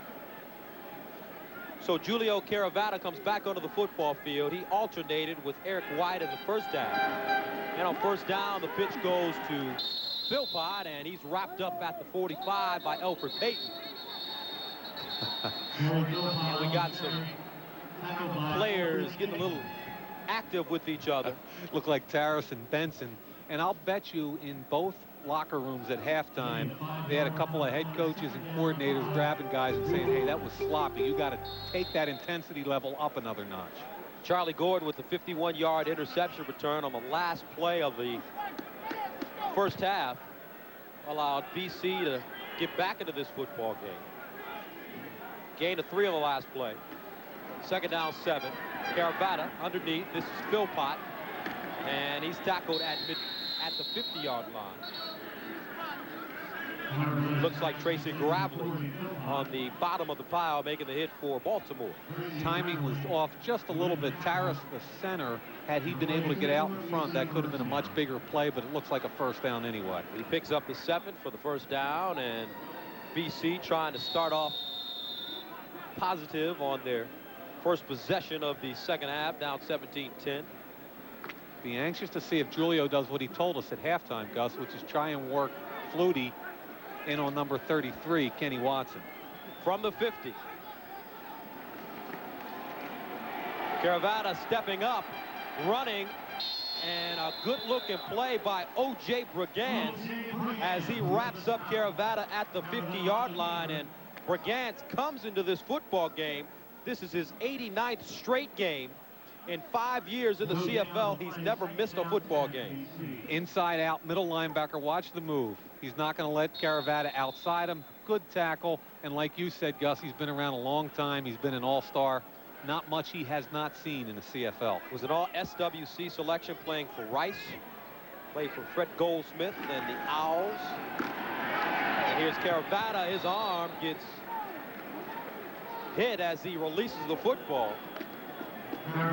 Like Maxey got a piece of it. And the Lions will have to punt it away. And We've talked about Maxey quite often so far in this game. I understand why they like him so much. He's an active guy out of Texas, El Paso. He's only played 16 games, but coming in, he already had 17 tackles and 3 sacks. Has been very, very active tonight. So with Maxey in the lineup, they waive Robert Pressberry. And here's Passaglia from the 35. And another good punt for him. Drives right back to his own 17. Right straight up the middle. And here we go. Chris Wright staying on his feet, and he gets up to the 54. What an exciting football player Chris Wright is. He almost broke a big one. If Henry Newby doesn't get a piece of Chris Wright, he's gone. You talk about a weapon in the CFL in the kicking game. Watch Chris Wright take it right back up the middle. Now watch right there, number 94 just gets a piece of him, and if Newby doesn't get that piece, he's gone. So we've got a new quarterback in the football game right now. Dan Crowley, a rookie out of Towson State, replaces Sean Jones. On first down, they give it to Pringle. He gets to the 50-yard line. Kelly Sims with the tackle now. Crowley is a rookie. Slim kid, 6'1", 185, but Coach Don Matthews says that he can really sling the football. He's got a great arm. And he's a hometown boy. You can hear the crowd. They just announced him in the game. He's from Towson State, right outside of Baltimore here. And he's only thrown 7 passes on the year. He'll get a lot of work right now replacing Jones. Obviously, that interception has put him on the bench. And on second down, this one underthrown, intended for Armstrong. You know, how about welcome to the CFL? Nose guard Doug Peterson puts a good hit on Dan Crowley. Watch the hit here at the end of the play. Looking front side. He doesn't feel anything coming right up the middle, and Doug Peterson just planted him. There's Tracy Ham. He suffered that mild concussion in the first half. Looks like he will go back into the football game. Josh Miller at the 45. Eddie Thomas back at the 10.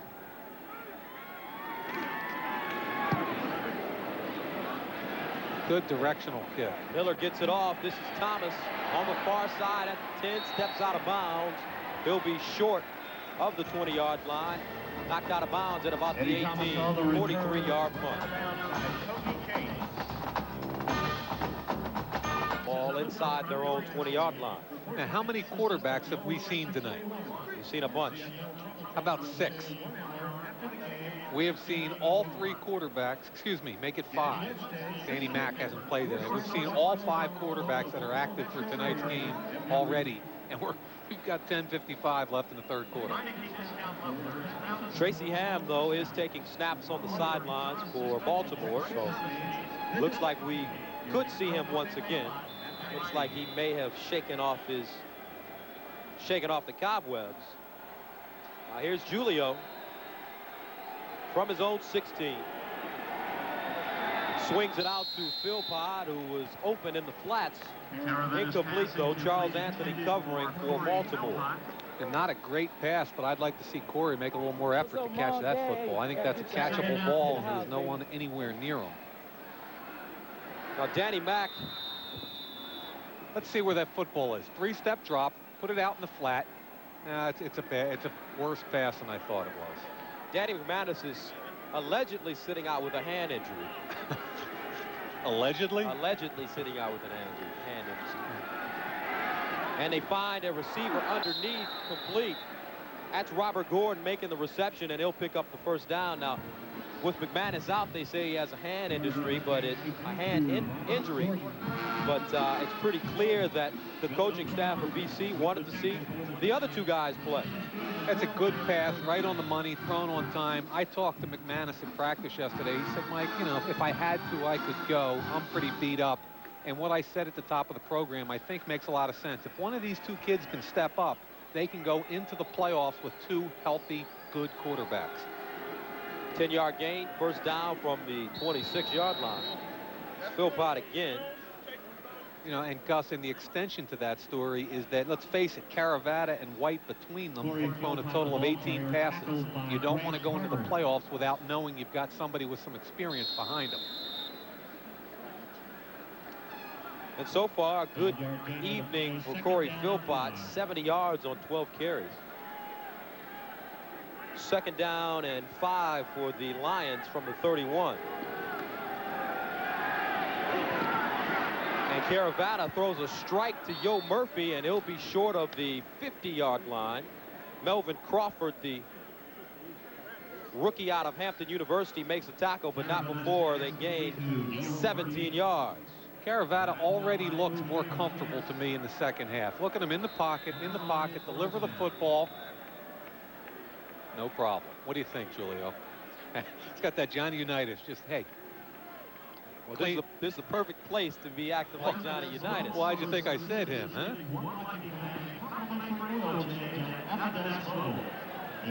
As a coaching staff, looks like they're tending to Yo Murphy.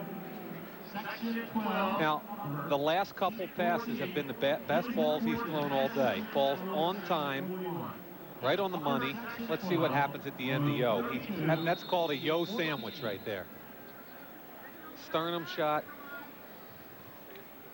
Yo Murphy, very good receiver, runs excellent routes. Had 14 receptions last year. That was his 28th this season.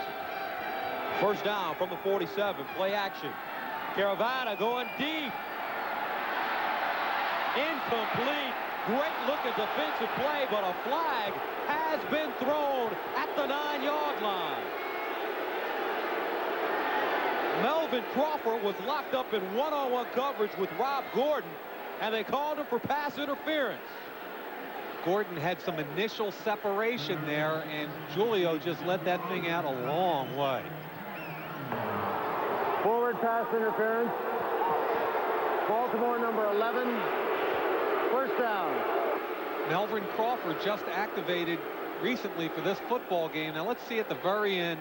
There's some separation. I thought he was in a little bit early. Let's see. See, there's contact before the football gets there. I hate to say that being an old defensive back, but I really think he had the arm in the basket before the ball got there. A 53-yard penalty called against Melvin Crawford.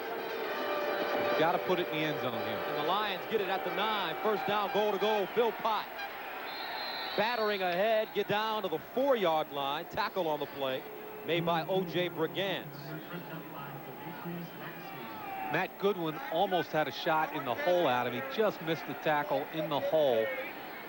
But that one of the things that's difficult with a back like Philpott is a one-on-one tackle. He's just so quick you can't get a good shot on him. Big play right here. Makes it 2nd down and goal from the 5. Caravata under pressure, and he goes down. Alfred Payton, his 18th sack of the season.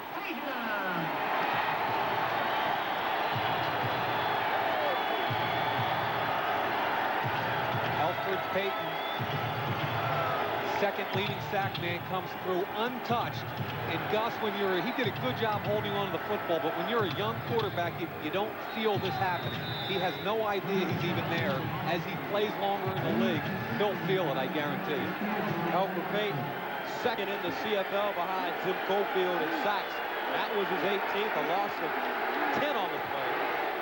And the 23-yard field goal by Louis Passaglia is good. And with 7 minutes and 18 seconds remaining in the 3rd quarter, BC now trails Baltimore 17-13. 54, knock it out. Alfred Payton, boy, look at him. He's smoking. And he's definitely smoking after that big sack that he came up with inside their own 10-yard line. Hey, Ma, hey, Dad. You know, you would think. I think he said high pops there, but if you're BC's offensive line, you can't turn loose the number 2 sack guy in the league untouched. That's unacceptable, and that's why they didn't get a chance to throw the football in the end zone. Melvin Crawford probably feels a little bit better after that 53-yard pass interference penalty that he drew. A little better, but remember, he still cost his team 3 points. 17-13 is the score now. Louis Pasaglia ready to send it away to the always dangerous Chris Wright, and it's a line drive kick. Wright fielding it at the 20. Dances, breaks one tackle, gets up to the 35-yard line. Chris Wright on the return. And back in the football game now for the Stallions, Tracy Ham. What a trooper, suffering a mild concussion in the second quarter, and he's back in the football game. Here's where a coach walks a very fine line. You have a situation where your star quarterback has a mild concussion, but you really want to play him because your offense is sloppy right now, and you don't want that to continue. You want them to get ahead of steam, play well, and get them out of the game. But the flip side is, what happens if he gets hurt? So Ham will start with the ball at his own 34. Short roll on the play fake. Ham under pressure, and he goes down. Glenn Scrivener, his 4th sack of the season. Tracy Ham taking a beating tonight. That's his favorite type of play. A little bootleg, get him on the corner with the guard out front. But Tracy, being a veteran, kind of felt the pressure coming from the backside. Take a look at it now. Fake to Pringle, guard pulls. Now from the backside comes Scrivener. Tracy feels it and gets down. Who's supposed to block him? Backside. Got to be a backside look, and maybe Mike Pringle, after he takes the fake, takes a shot at him. So they lose 7 yards on the play, makes it 2nd down and 17 from the 28-yard line. Under pressure, and Ham goes down again. A jailbreak there, Scrivener and Andrew Stewart. Wow. Sack Ham at the 15, and he gets up slowly. Let's just have a party and invite that whole defensive line into the backfield. I mean, you took the words right out of my mouth. That was a jailbreak. Stewart, Peterson, and Scrivener. Okay, here's Pringle. He's going to replace right side, okay? He's looking both ways. He says, which way are they coming? Which way are they coming? I'm going to go in the left flat. And look, he went the wrong way on the screen pass. They were setting up screen right. He went left. So Andrew Stewart, in his 3rd season out of Cincinnati, picks up the sack along with Scrivener. Miller sends it away. This is Thomas allowing it to roll out of bounds inside the BC 50-yard line, and 5:45 is left in the 3rd quarter. 17-13.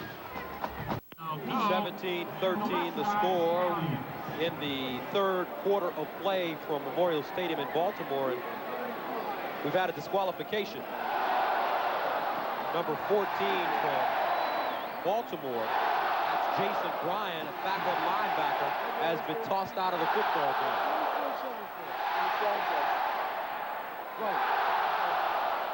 Yeah, there were enough flags there thrown, Gus. That must have been, what did we call that in the first half? Objectionable conduct? Exactly. Went a little bit beyond that, huh? There's Tracy. And Gus, I don't know. If I'm Don Matthews, he doesn't get back on the football field. I don't take a chance with my starting quarterback with the playoffs 2 weeks away. Here's an opportunity for Julio Caravata to get some additional experience and also to gain some confidence. With the ball sitting at the Baltimore 37-yard line, his team down only 17-13. Big opportunity here, Gus. You said it right. They've got to get the ball into the end zone for 7 points. Caravata passing on 1st down. Another flag on the play. He's going up for everything in the end zone. Touchdown! And they say he's out of bounds. Oh, man, I'll tell you what. I love the call. Out and up to Philpott coming out of the backfield, and it's going to be a legal motion, procedure on the offense. And the side judge, Michael Cochran, was right on the play. BC number 59, decline, 2nd down. They declined it because they called the reception out of bounds anyway, but Todd Furtick was called. That was an excellent call. Here's what happens. Watch Furtick on the top of your screen. There it is. He jumped just prior to the snap. It's a good call. But boy, did Philpott extend beyond. He just blew everybody away in the secondary. Very dangerous out of the backfield. 2nd down. Middle screen to Leach, and John Leach tackled immediately, this time by Courtney Griffin. And another flag has been thrown. Officials trying to take control of this football game. A lot of talking back and forth between both teams.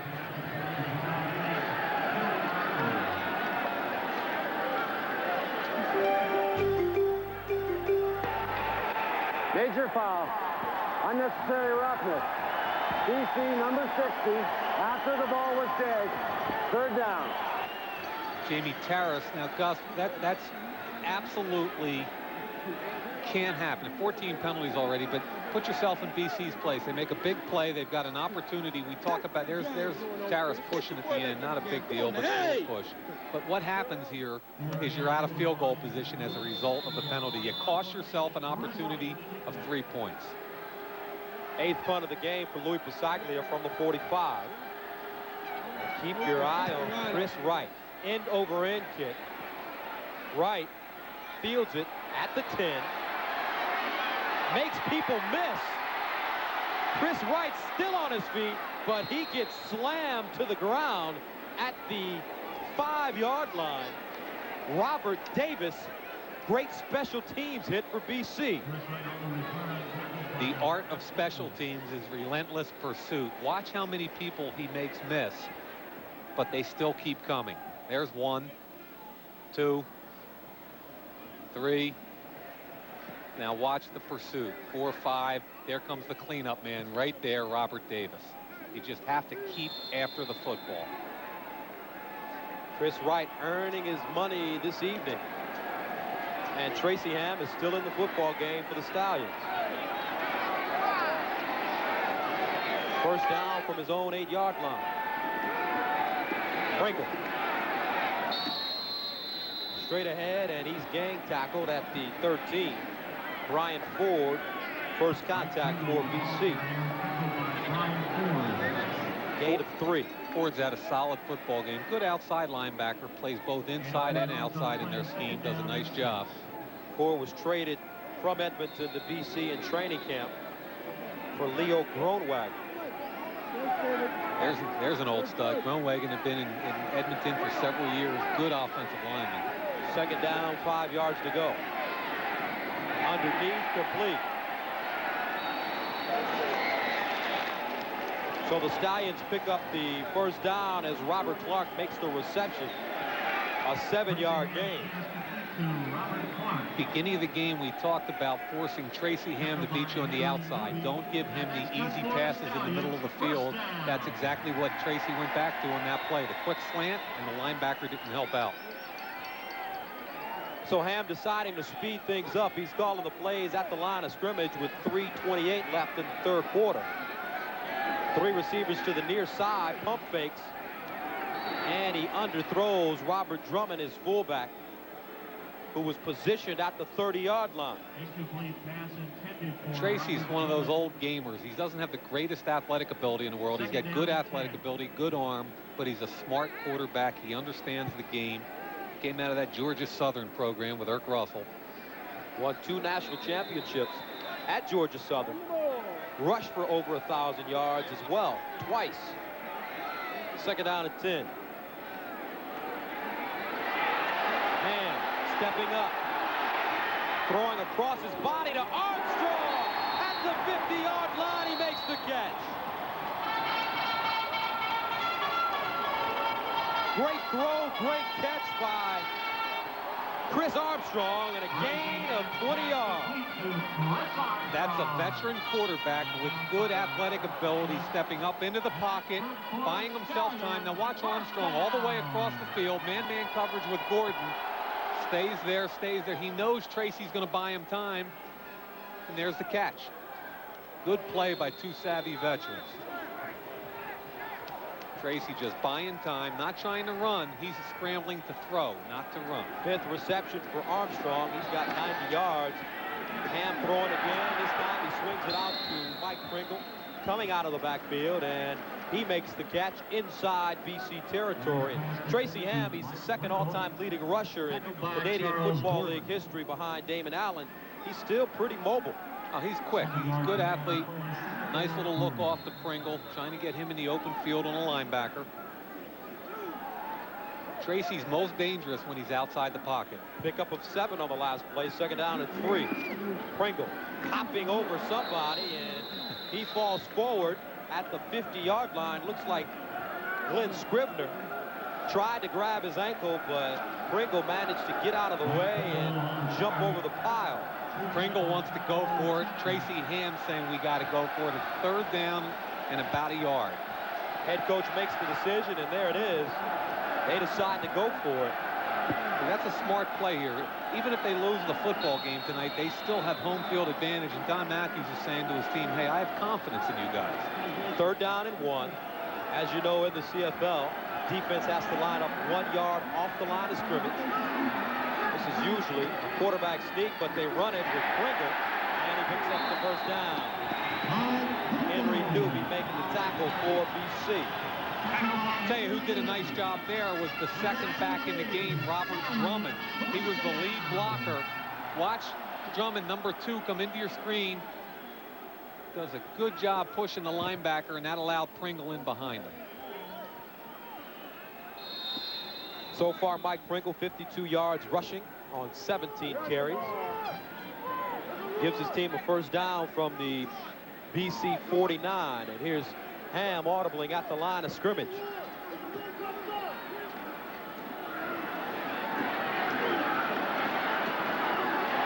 And an open receiver. Ham finds Toby Cates, the rookie out of South Carolina, his 1st reception of the game. And he'll pick up about 8. Toby Cates was in the Cleveland Browns camp until the final cut this year. They say this kid can really fly. Runs a 4.3 to 4.4 40. Hangs onto the football. Good hit by Jefferson. 4th leading receiver in South Carolina history. Played last year with Steve Tannehill. 2nd down and 2. Pringle. It'll be close as once again Glenn Scribner was there applying the pressure. And that is the end of the 3rd quarter of play. 1 remaining for Baltimore, and we'll have it right after this. We're at the start of the 4th quarter where Dave Ritchie is seeing the Baltimore Stallions control the football. This is the 10th play of their drive, covering 67 yards. They've had the ball for almost 5 minutes, starting on their own 8. Here's Mike Pringle on the sweep around the right side. He'll get down to the 20. 14-yard pickup for Mike Pringle. Vintage Baltimore power football. They're going to pull both guards. Watch Dixon and Withicombe right there. You get it's the old Green Bay Packers sweep right there. The kick out, the seal, Pringle inside, and that's just a classic look at a traditional sweep play. Another 1st down for the Stallions from the 21, and there's the drive. Here's Ham in the end zone for Armstrong. Touchdown, Baltimore.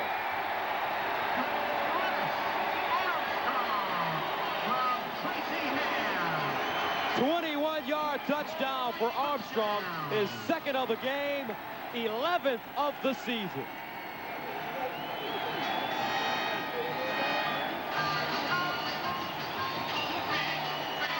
Here goes Armstrong on Charles Gordon again. Now, Gordon's an all-CFL player. I think he's expecting help over the top because after this play, Gus, 3 defensive backs from BC got in a heated argument about who had who, and that's what you don't like to see, that kind of divisiveness.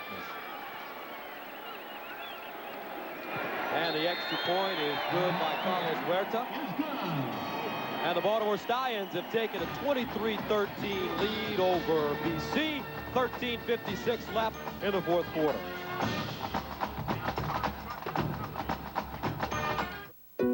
Now by Chris Armstrong, is 2nd of the game, and he said he was going to break out today.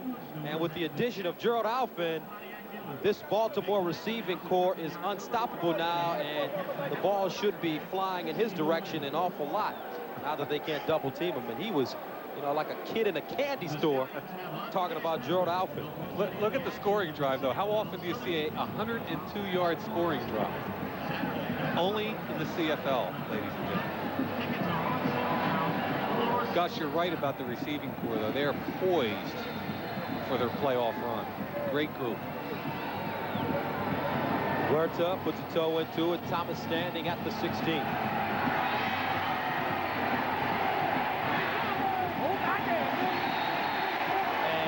Thomas goes out at the 21-yard line. The tackle on the play made by Robert Drummond, but Matt Goodwin was able to string that play out. Only a 7-yard return for Eddie Thomas. Look at the separation between Armstrong and Gordon. Remember, Gordon's an all CFL defensive back. I really think he thought he had help coming over the top. Tracy Ham says, no problem. And there's Tracy, mild concussion at all, still gutting it out here in the fourth quarter. First down for 23 for Caravata. Over the middle, this is Darren Flutie at the 30. 7-yard pickup for Flutie. Last week, 8 catches for 130 yards, but they've been unable to get him the ball this evening. Last year during the regular season against Baltimore on October 22nd, he had 12 catches for 251 yards against the Stallions. Don't forget Doug's 8 catches last week. Darren's 8 catches were after missing 4 weeks with a hamstring. Second down, 3. Flags all over the place. Philpott will be short of the first down.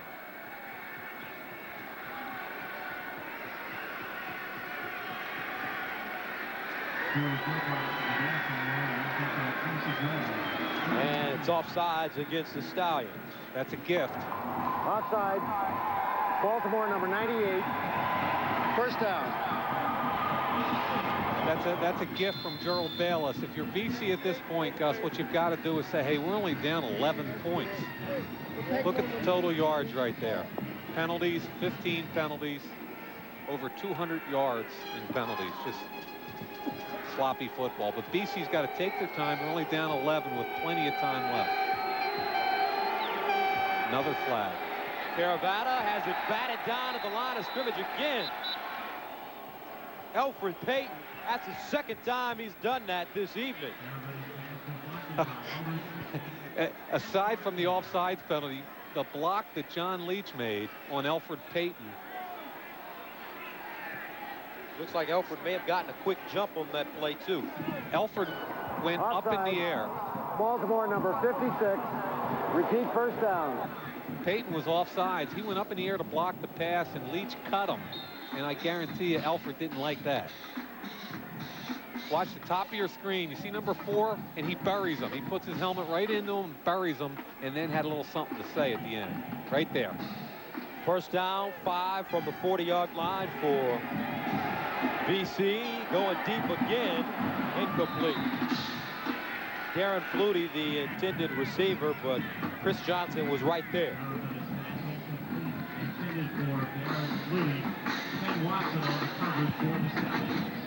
Something a little wrong with this pattern. You've got 2 wide receivers in the exact same area here.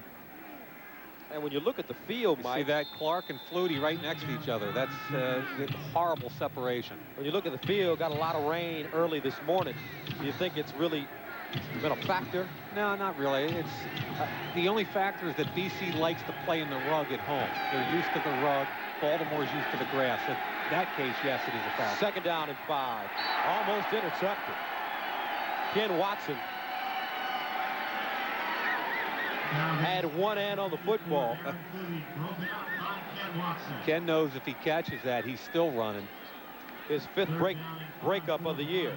Flutie and Watson, man-to-man coverage, should have been an interception.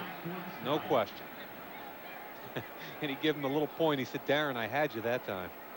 When you were playing, who was the best at converting on opportunities like that as a secondary person?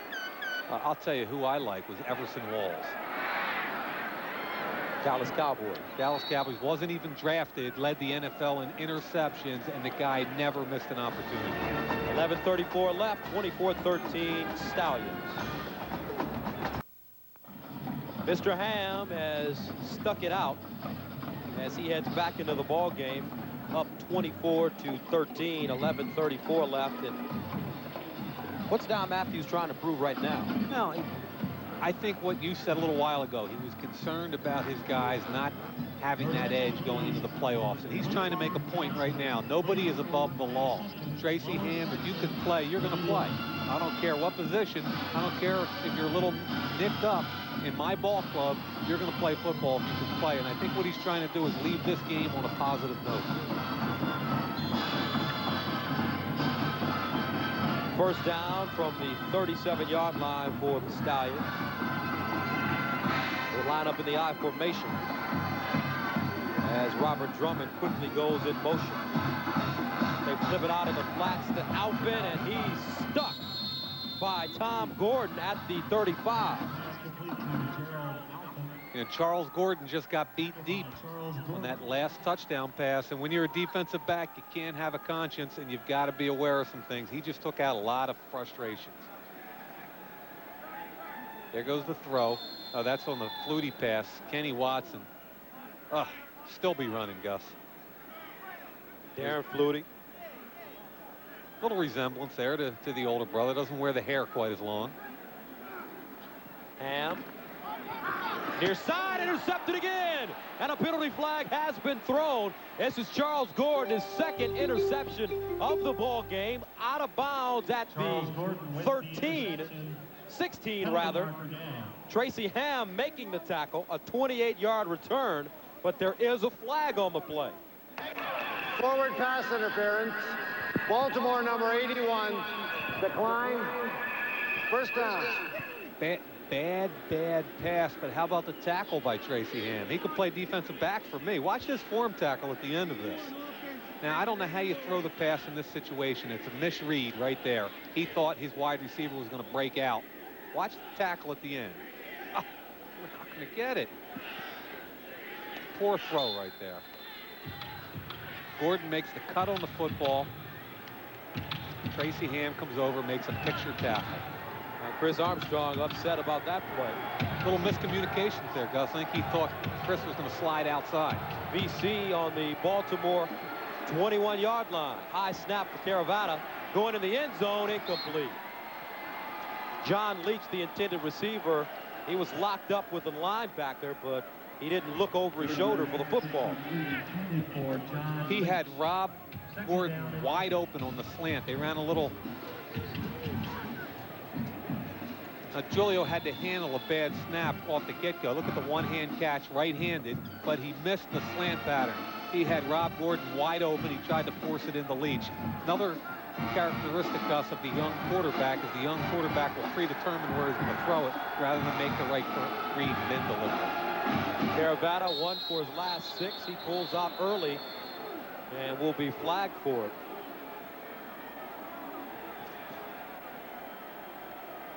O.J. Brigant's the first defender to him. Of course, with a name like O.J., his nickname is Juice. Topical. Very. Everybody knew the snap except for Julio. He's giving me the ball, man. Kind of hurts you when the quarterback doesn't know the snap. That's embarrassing. And, you know, Jamie Tarras, the center, he's got these two hands on his butt. All of a sudden, they're pulling away. He knows they haven't seen the snap count's not there yet. It's a very disconcerting feeling.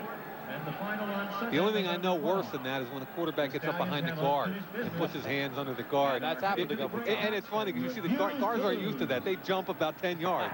Procedure. BC number 2. Still second down. You love to see the quarterback called procedure, you know. Here he is again. 85 yards of penalties called against BC. That pales in comparison to Baltimore, though, over 100. Second down and long now for the Lions from the Baltimore 22. Caravana to Leach, and he's tackled and knocked out of bounds by Crawford, but there's another flag on the play at the 35. BC has not taken advantage of any of the opportunities that have been given to them by the defense. Major foul. Roughing the passer. Baltimore number 56. First down. And Baltimore insists on keeping this a ball game. Look at the tattoo on Sawatsky. Think he's a tough guy? Interesting story on Sawatsky. He spent 10 years in the penitentiary for second-degree murder. Wonder what he did to prepare himself for life after, huh? But it was supposedly a situation in which it was a self-defense. Correct.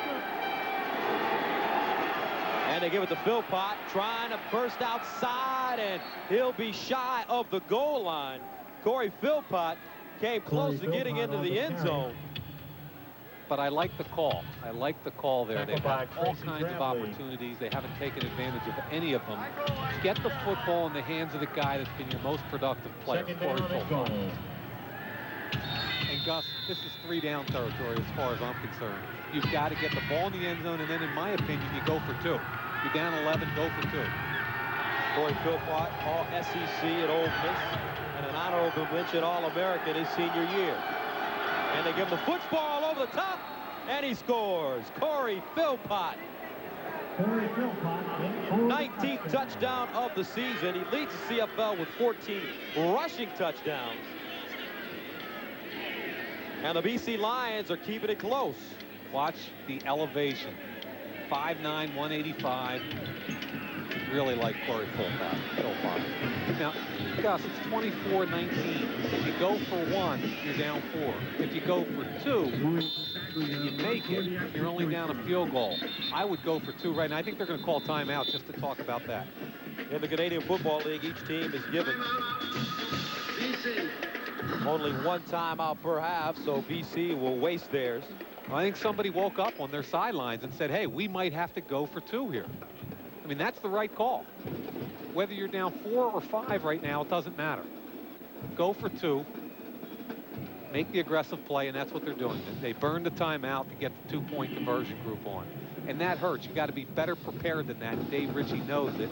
You shouldn't burn the timeout in that situation. Somebody ought to be thinking ahead so that doesn't happen. Caravata back onto the field, and they will go for the 2-point conversion. Ball sitting at the 5. And you have the option of moving it from hash mark to hash mark. It looks like they're going to leave it in the middle of the field. Often teams will put it on a hash to give them a wide side, short side situation. BC will try for 2. Philpott lines up as the deep back for BC. Caravata back to pass. Going in the end zone. Incomplete. Had him, too. Yo Murphy, the intended receiver for Charles Anthony, in the right place at the right time. 8:21 left. 24-19 Baltimore. Charles Gordon, his 2nd interception of the game, and last year BC beat Baltimore 26-23 in the Grey Cup, and Gordon had another great game, and he likes it when he takes on Tracy Ham. Makes the break on the football, last year's Grey Cup, and now he's heading for a touchdown. And, you know, some guys make a habit of making big plays, and when that happens, it's more than just, here you go, at the end of the first half, break on the football, 6 points. He's a big play guy. That was the first of 2 interceptions for Gordon, and here's the other one. Gordon scores the first touchdown himself, sets up the 2nd touchdown right here with his 2nd interception. So tonight, it's Gordon, both offensively and defensively. Mike Pringle picks it up at the 30, heading down the sidelines, and is pushed out of bounds at the 52. I tell you, Frank Pimister, pretty tough-looking special teams player. But he's one of those Canadian-born guys who plays one of the Canadian positions, which is free safety in this league. He does a nice job. Scoring drive, It's the bottom of the 8th 5 yards. Atlanta Braves 3. 5 plays, rather. 16 yards, and they score in 2 minutes and 14 seconds. Capped off by the touchdown by Philpott. Gordon's 2 interceptions, 1 for a touchdown, totaled 79 yards. On first down, this is Pringle. This is a counter tray over midfield, and he gets inside of BC territory. And you have come a long way. Listen to you calling the counter tray. What are you talking about? Man, I've been hanging around you. a year ago, you couldn't spell counter tray. What happens here is offside guard and tackle, pull out in front of Pringle. This is Mike Pringle's favorite play. There's Neil Fort, the 320-pounder in front of him. A good tailback loves that play because you get 2 guys out in front and you get to pick your hole. Gain of 6, 2nd down and 4 from the BC 53. Pringle following his blocks again. Breaks one tackle, spins, finally wrapped up by Kelly Sims. And what would you call that one, Gus? Looks like the same thing. You got it, man. That was a trick question. I tell you, it's called the Einstein theory. You hang around good people, smart people, and it's bound to rub off. I have absolutely no idea who you're talking about or what you just said, but, you know, nobody in this crew answers to Einstein. First and 10. Ham stepping up in the pocket, and he goes down. Once again, Brian Ford wrapping him up. He'll pick up a couple of yards on the play, but that's a coverage sack for the BC Lions. Tracy Ham did a good job just holding on to the football because that had fumble written all over it with the weak side hit. Ford played 4 years with the New Orleans Saints. And Washington State was an all Pac-10 selection in 1987. The BC just hangs around, don't they? They're down 5. They haven't played well, but they still have a chance to win a football game. 2nd and 7. Nobody home for Ham. Robert Drummond had headed downfield. This is exactly what Don Matthews didn't want to see here in the 4th quarter. Instead of getting sharper, they're getting sloppier. That's 2 times in the last 2 series that Ham and his receiver have missed each other. And Tracy's saying, I've been around here a long time, and let me tell you something, you should have broke out. And that brings on Carlos Huerta to attempt a 51-yard field goal. He's 3 for 5 from 50 yards and out on the season. A perfect 3 for 3 this evening. And this is a big kick because it puts him up 8 if he makes it. Too many people on the field here for BC. Confusion.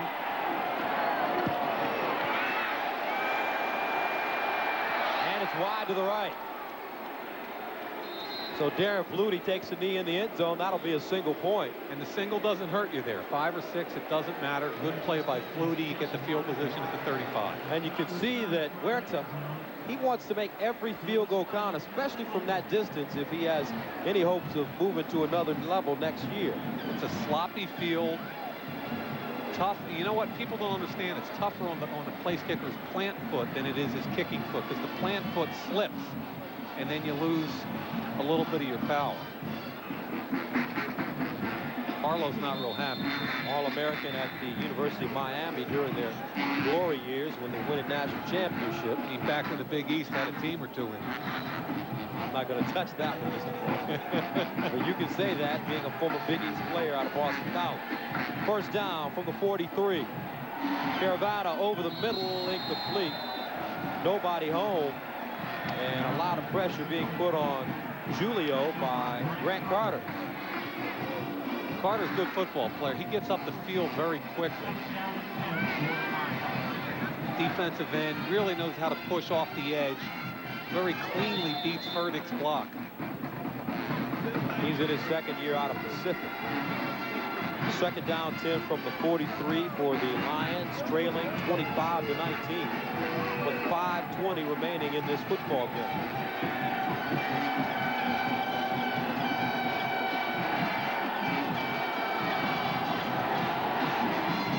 Complete to Leach. Leach trying to get to midfield, and it looks like he will pick up the first down. John Leach, the rookie out of Wake Forest. I asked Darren Flutie earlier today what kind of player John Leach was. He said, Mike, he's a good running back, but he's even better pass receiver. It's like having another wide receiver in the game. There's O.J. Brigance with the hit on Caravata. That's what it's all about, being a quarterback, taking the hit and delivering the football. Leach needed 10 yards. He got 11, and it's first down situation now for the Lions from midfield. To the near side, complete. Gordon still on his feet, and Robert Gordon down to inside the Baltimore 35-yard line. 21-yard gain for the 5th-year player out of Nebraska, Omaha. Julio has really come a long way just in the context of this football game. He looks shaky and nervous up front. He's calmed down, starting to showcase the strong arm. A little bit of a sidearm guy. You see him come from the side there? Does not have the classic drop back over the top throw. A little bit of a sidearm, but nonetheless, he's got a gun. Gordon, 3 receptions for 44 yards. Handoff, Philpott. He spins down to the 30-yard line. Matt Goodwin making the tackle for. Check that, Demetrius Maxey making the tackle for Baltimore. And we've got the official attendance number, Gus, for tonight. It's the largest crowd of the year, 33,228 people. And Baltimore has the second highest average in the league behind Edmonton. So another good show for Baltimore. And it's really cold out here tonight. It's raining earlier today. Football weather. Getting ready for Regina. To the far side, Murphy with the catch at the 20, and he gets out of bounds inside the 20 at the 19. And Grant Carter can't believe that he didn't at least get a hand on the ball and maybe interception. Run out of bounds. Watch Caravata looking front side. Carter jumps up. The ball goes right through his hands. Good concentration by Yo Murphy. Open field runner. Gets out of bounds. Guys, we've got a football game here. Charles Anthony knocking him out of bounds. Picks up 10 yards. Let's see if Julio can keep his cool. Get the ball into the end zone. John Leach again at the 15. He tried to turn it up, but Ken Watson is there to bring him down. To John Leach. But slowly but surely, Julio Caravata is marching this football team down the field. And with 3 minutes and 2 seconds remaining, we're at the 3-minute warning. BC still trailing 25-19, but they're knocking on the door. 19, Baltimore holding on to the lead, but BC has the ball deep inside Baltimore territory at their 16-yard line. There's Mr. Gordon. Once again, keep in mind we're in 3-down territory here. Field goal does them no good. 2nd and 6 on the 16-yard line. They don't have to do anything crazy. Stay within the context of whatever the defense gives you. I really like Don Matthews' style. Straight shooter, allows his coaches to coach, doesn't wear a headset on the sideline. Players coach. You can talk to guys that have played for him, and you know, it's indicative. When he got here in Baltimore, he went out and tried to hire the best players he could, and a flock of them came. He's a player's coach. 2nd down, 6 yards to go from the 16 for the Lions. This is Philpott. Plenty of room on the right side, and he'll be close to the 5-yard line and close to the 1st down. That's what happens when you're in 3-down territory. You don't have to do anything crazy, and it forces the defense to respect both the run and the pass. And Corey Philpott running between Jamie Terrace and Gary Sawatsky. For the Lions. Plenty of room there for the tailback. Offensive line has done a good job. Ian Sinclair, the starting center, is out. Terrace moved from guard to center, and Sawatsky steps up for the start. And he picks up the 1st down. 1st down, goal to go from the 7. Philpott again. Corey Philpott, nice bunch of running there, and he gets into the end zone for the touchdown. For the touchdown. We talked about the strength of these two running backs, Pringle and Philpott, from the very beginning. Both of them are small, neither 200 pounds, but their strength for their size is incredible. Watch the push on the right side. A hit right there at the line of scrimmage, no wrap, and then he makes the cut, and it's a touchdown. 7-yard touchdown run by Corey Philpott. No wrap right there at the point of attack, and you better wrap Corey Philpott or you will not tackle him. And Philpott, who's 185 pounds, ran right over Alfred Payton, who goes 6'1", 230 pounds. His 2nd touchdown of the game. Extra point is good, and the BC Lions have come out of nowhere and lead this football game 26-25. This is a crazy football game. Take a look again at the push on the right side. No wrap by Payton. And Philpott will run right through that one every time. In Payton's defense, he had a blocker in his chest. But you got to do a better job at the point. There's the smack at the point of attack. Paul Blackwood, number 19, backup fullback, coming up with a nice block for Corey Philpott to sprinkle.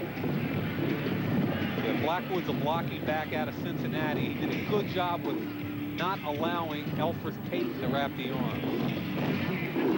And your scoring drive, 9 plays, covering 67 yards, and they score in 3 minutes and 23 seconds. Philpott on the evening, 19 carries, 102 yards, and 2 touchdowns. Here's where you got to cover. You got to go get Chris Wright. And it's out of bounds at the 20-yard line. So Baltimore has a decision. They could make BC kick it over. Or they could take the football. If you have Chris Wright, you're probably forcing to kick it over. There's Philpott's totals.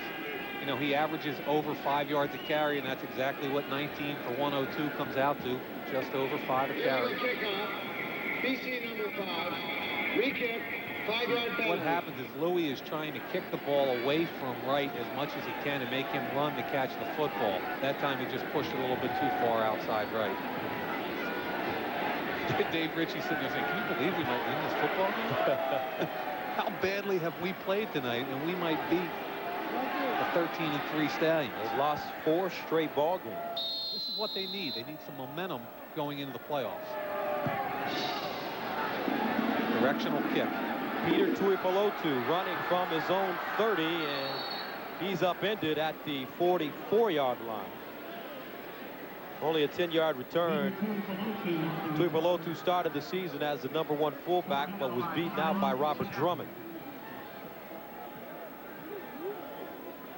Now let's remember, because of the penalty and Pasaglia's leg, field position starts at 44-yard line. They don't have to go very far to get into Huerta's distance, especially when you remember that the goalposts are on the goal line, not 10 yards deep. They need about 25 yards to get into Huerta's distance.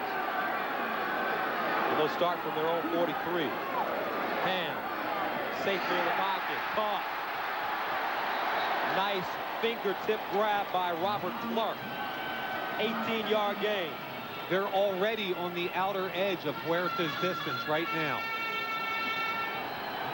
Get a look, trips to the wide side of the field. Little look in right there with Robert Clark. Chapman overruns it. That's a good read, and this is where championship teams make plays right here, Gus. First down from the 46 for the Stallions. Mike Pringle, the deep back. Following his block, Pringle at the 40, cuts it up, and goes down inside the BC 40-yard line. Tommy Europe making the tackle along with Henry Newby. Now that didn't look like much of a play, but he picked up 8 yards on the counter tray. He had the big right guard, Mark Dixon, number 64, out in front of him. And 2nd and 2, it's fun to be a quarterback when it's 2nd and 2. So Tracy Ham, who calls his own plays, doing a good job mixing it up right now. Let's see if Tracy goes with some kind of play action here. Fake it to Pringle and get himself in the corner. From the 38-yard line. Pringle straight ahead. And he'll get down to the 35 before being stacked up. Now, on the other end of the field, we talked about how strong Corey Philpott was. Well, Mike Pringle, 5'9", 195, and he just pushes the pile, I believe, for a first down. Fans starting to get into it here at Memorial Stadium as the Stallions try to improve to 14-3 on the season. They've got the best record in the Southern Division of the CFL. You know, I thought he had a little more forward momentum than where he got the mark. The mark's on the 36-yard line. I thought he got to the 30. Let's see if he pushes the pile a little bit here. Ball almost comes loose. Now watch him continue to drive. There it is. He's still fighting, and by the sound of the crowd, you can tell 1st and 10 Baltimore. Mike Pringle, 18 carries, 92 yards. And this is usually the time that a coach like Dave Ritchie starts getting nervous. Ball's on the 36, Gus. It's only a 43-yard field goal as it stands right now. Ball security, and you want to get another 10 or 12 yards if you can. 1 minute, 11 seconds remaining in the football game. Baltimore down 26-25. Pringle again, shredding through the defense, and he'll be close to the 30-yard line. Stopped at the 31. Tackle on the play made by Henry Newby. Tackled by Tyrone Chapman. Chapman and Ford, two guys trying to strip the football as Pringle comes through. This is a veteran defense, and they are coached. Their defensive coordinator, Gene Gaines, coaches this team to try and strip the football. Second and third guy in, goes for it, and there's Carlos warming up that leg. 3 of 4 on the evening. He missed a 50-yarder. Second down, 5, 45 seconds remaining in the game. Tracy Ham breaks containment at the 20. And he gets down inside the 15. 17-yard gain for Tracy Ham, the 9-year CFL veteran. What a great combination of being a veteran and being a good athlete. He read blitz, took advantage of it. Both linebackers are gone, and he picks up a huge first down. Combination of being a savvy veteran and a good athlete. Gus, he just read blitz and took off the other way. That's a great job. So we're going to try to eat up the clock here and get the ball back into the middle of the football field. Play action. Ham running. Looked up momentarily to see if anybody was open with Toby Cates. That was covered by Eddie Thomas. And we're going to get a timeout right now by the Stallions. Where to say, no, go ahead. You guys score. It's no big deal. Whatever you want. Or get it back to the center of the field with only 15 seconds left. Ball right now sitting on the right hash. That was a planned run that time. And they've decided to get where to end the game and go for it right now. Kind of a tough kick, isn't it? Sitting on that right hash. Remember, the goalpost is on the goal line. You don't have the 10-yard. He would rather the ball be back a little bit right now. That is a tough angle. You're on the hash, and you don't have a lot of room to work with. You got to get the ball up quickly, and it's got to be on the right angle. The spot is at the 21.5-yard line, 20.5-yard line. Dan Crowley holding for Carlos Huerta. He's 3 of 4 on the evening. 12 from this distance on the year.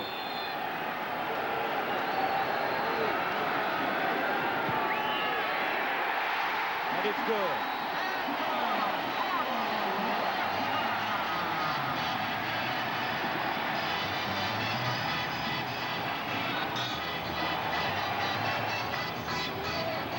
Gus, we've been fortunate enough to see these two teams play a few times, and it seems like it always goes down to the end of the football game.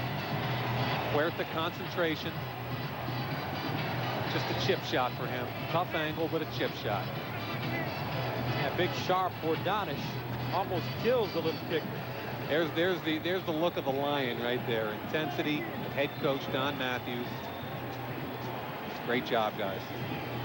And on the other sideline, Dave Ritchie almost snuck away with one. Speaking to Don Matthews yesterday, he said anything shy of winning the Grey Cup is a disappointment.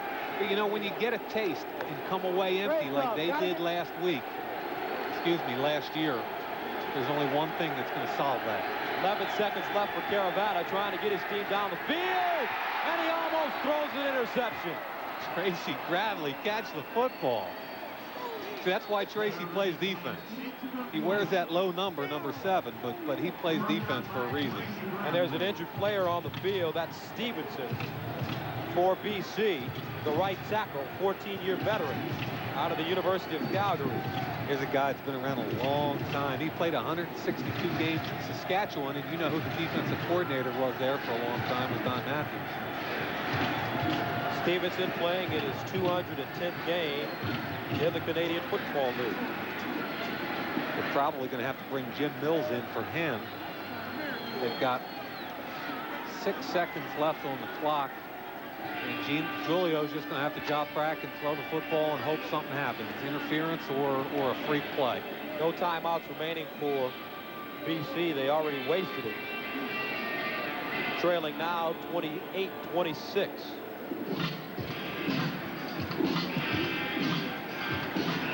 It's been a positive game, however, for Corey Philpott. And I don't know, do you think Coach Ritchie had a chance to see what he wanted to see from his quarterback?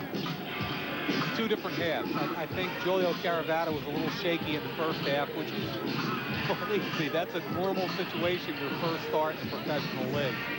I thought he did a heck of a job coming back in the second half, making the correct reads and delivering the ball on time.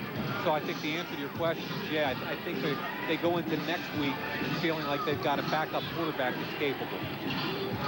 Stevenson in a lot of pain as he's helped off the field. See, one of the reasons, and there's his backup right there, Jim Mills, but one of the reasons they went to and won the Grey Cup last year is they stayed healthy down the stretch. They lost Ian Sinclair, their center, last week. Now, all of a sudden, Stevenson's out. They've got to get all their components back if they're going to be effective. Should be the last play of the game here. As 4 receivers line up on the far side. Don't forget Darren Flutie's one of them, so. Boston College connection. Under pressure, and that will be your ball game. Alfred Payton with the backside pressure on Julio Caravata, altering the throw. And the Baltimore Stallions come back on a 21-yard field goal from Carlos Huerta. They go on to beat the BC Lions by a score of 28-26. Look at Stevenson's hurting a little bit there on the sideline. There's Gene Gaines shaking hands out there, defensive coordinator with Coach Matthews. So after losing to the Lions earlier during the year, Baltimore with a little bit of revenge. We'll wrap this one up right after this. Stay with us. Final score, the Baltimore Stallions pick up their 9th straight win as they come back to beat the BC Lions by a score of 28-26. And welcome back to Memorial Stadium. Gus Johnson along with Mike Mayock. And Mike, when you look at this game, Baltimore under Don Matthews, Coach Matthews had a chance to really see and do what he wanted to do in this game. Well, you know, he had to make a decision there in the third quarter. Tracy Ham gets the concussion. They come in with Sean Jones, who doesn't get the job done. And you say, hey, what do you have to gain by keeping your starting quarterback in the game at that situation? I think he wanted to prove a point, and that is we're a tough football team. If you play for me, you're going to stay in the game. You're going to finish the game.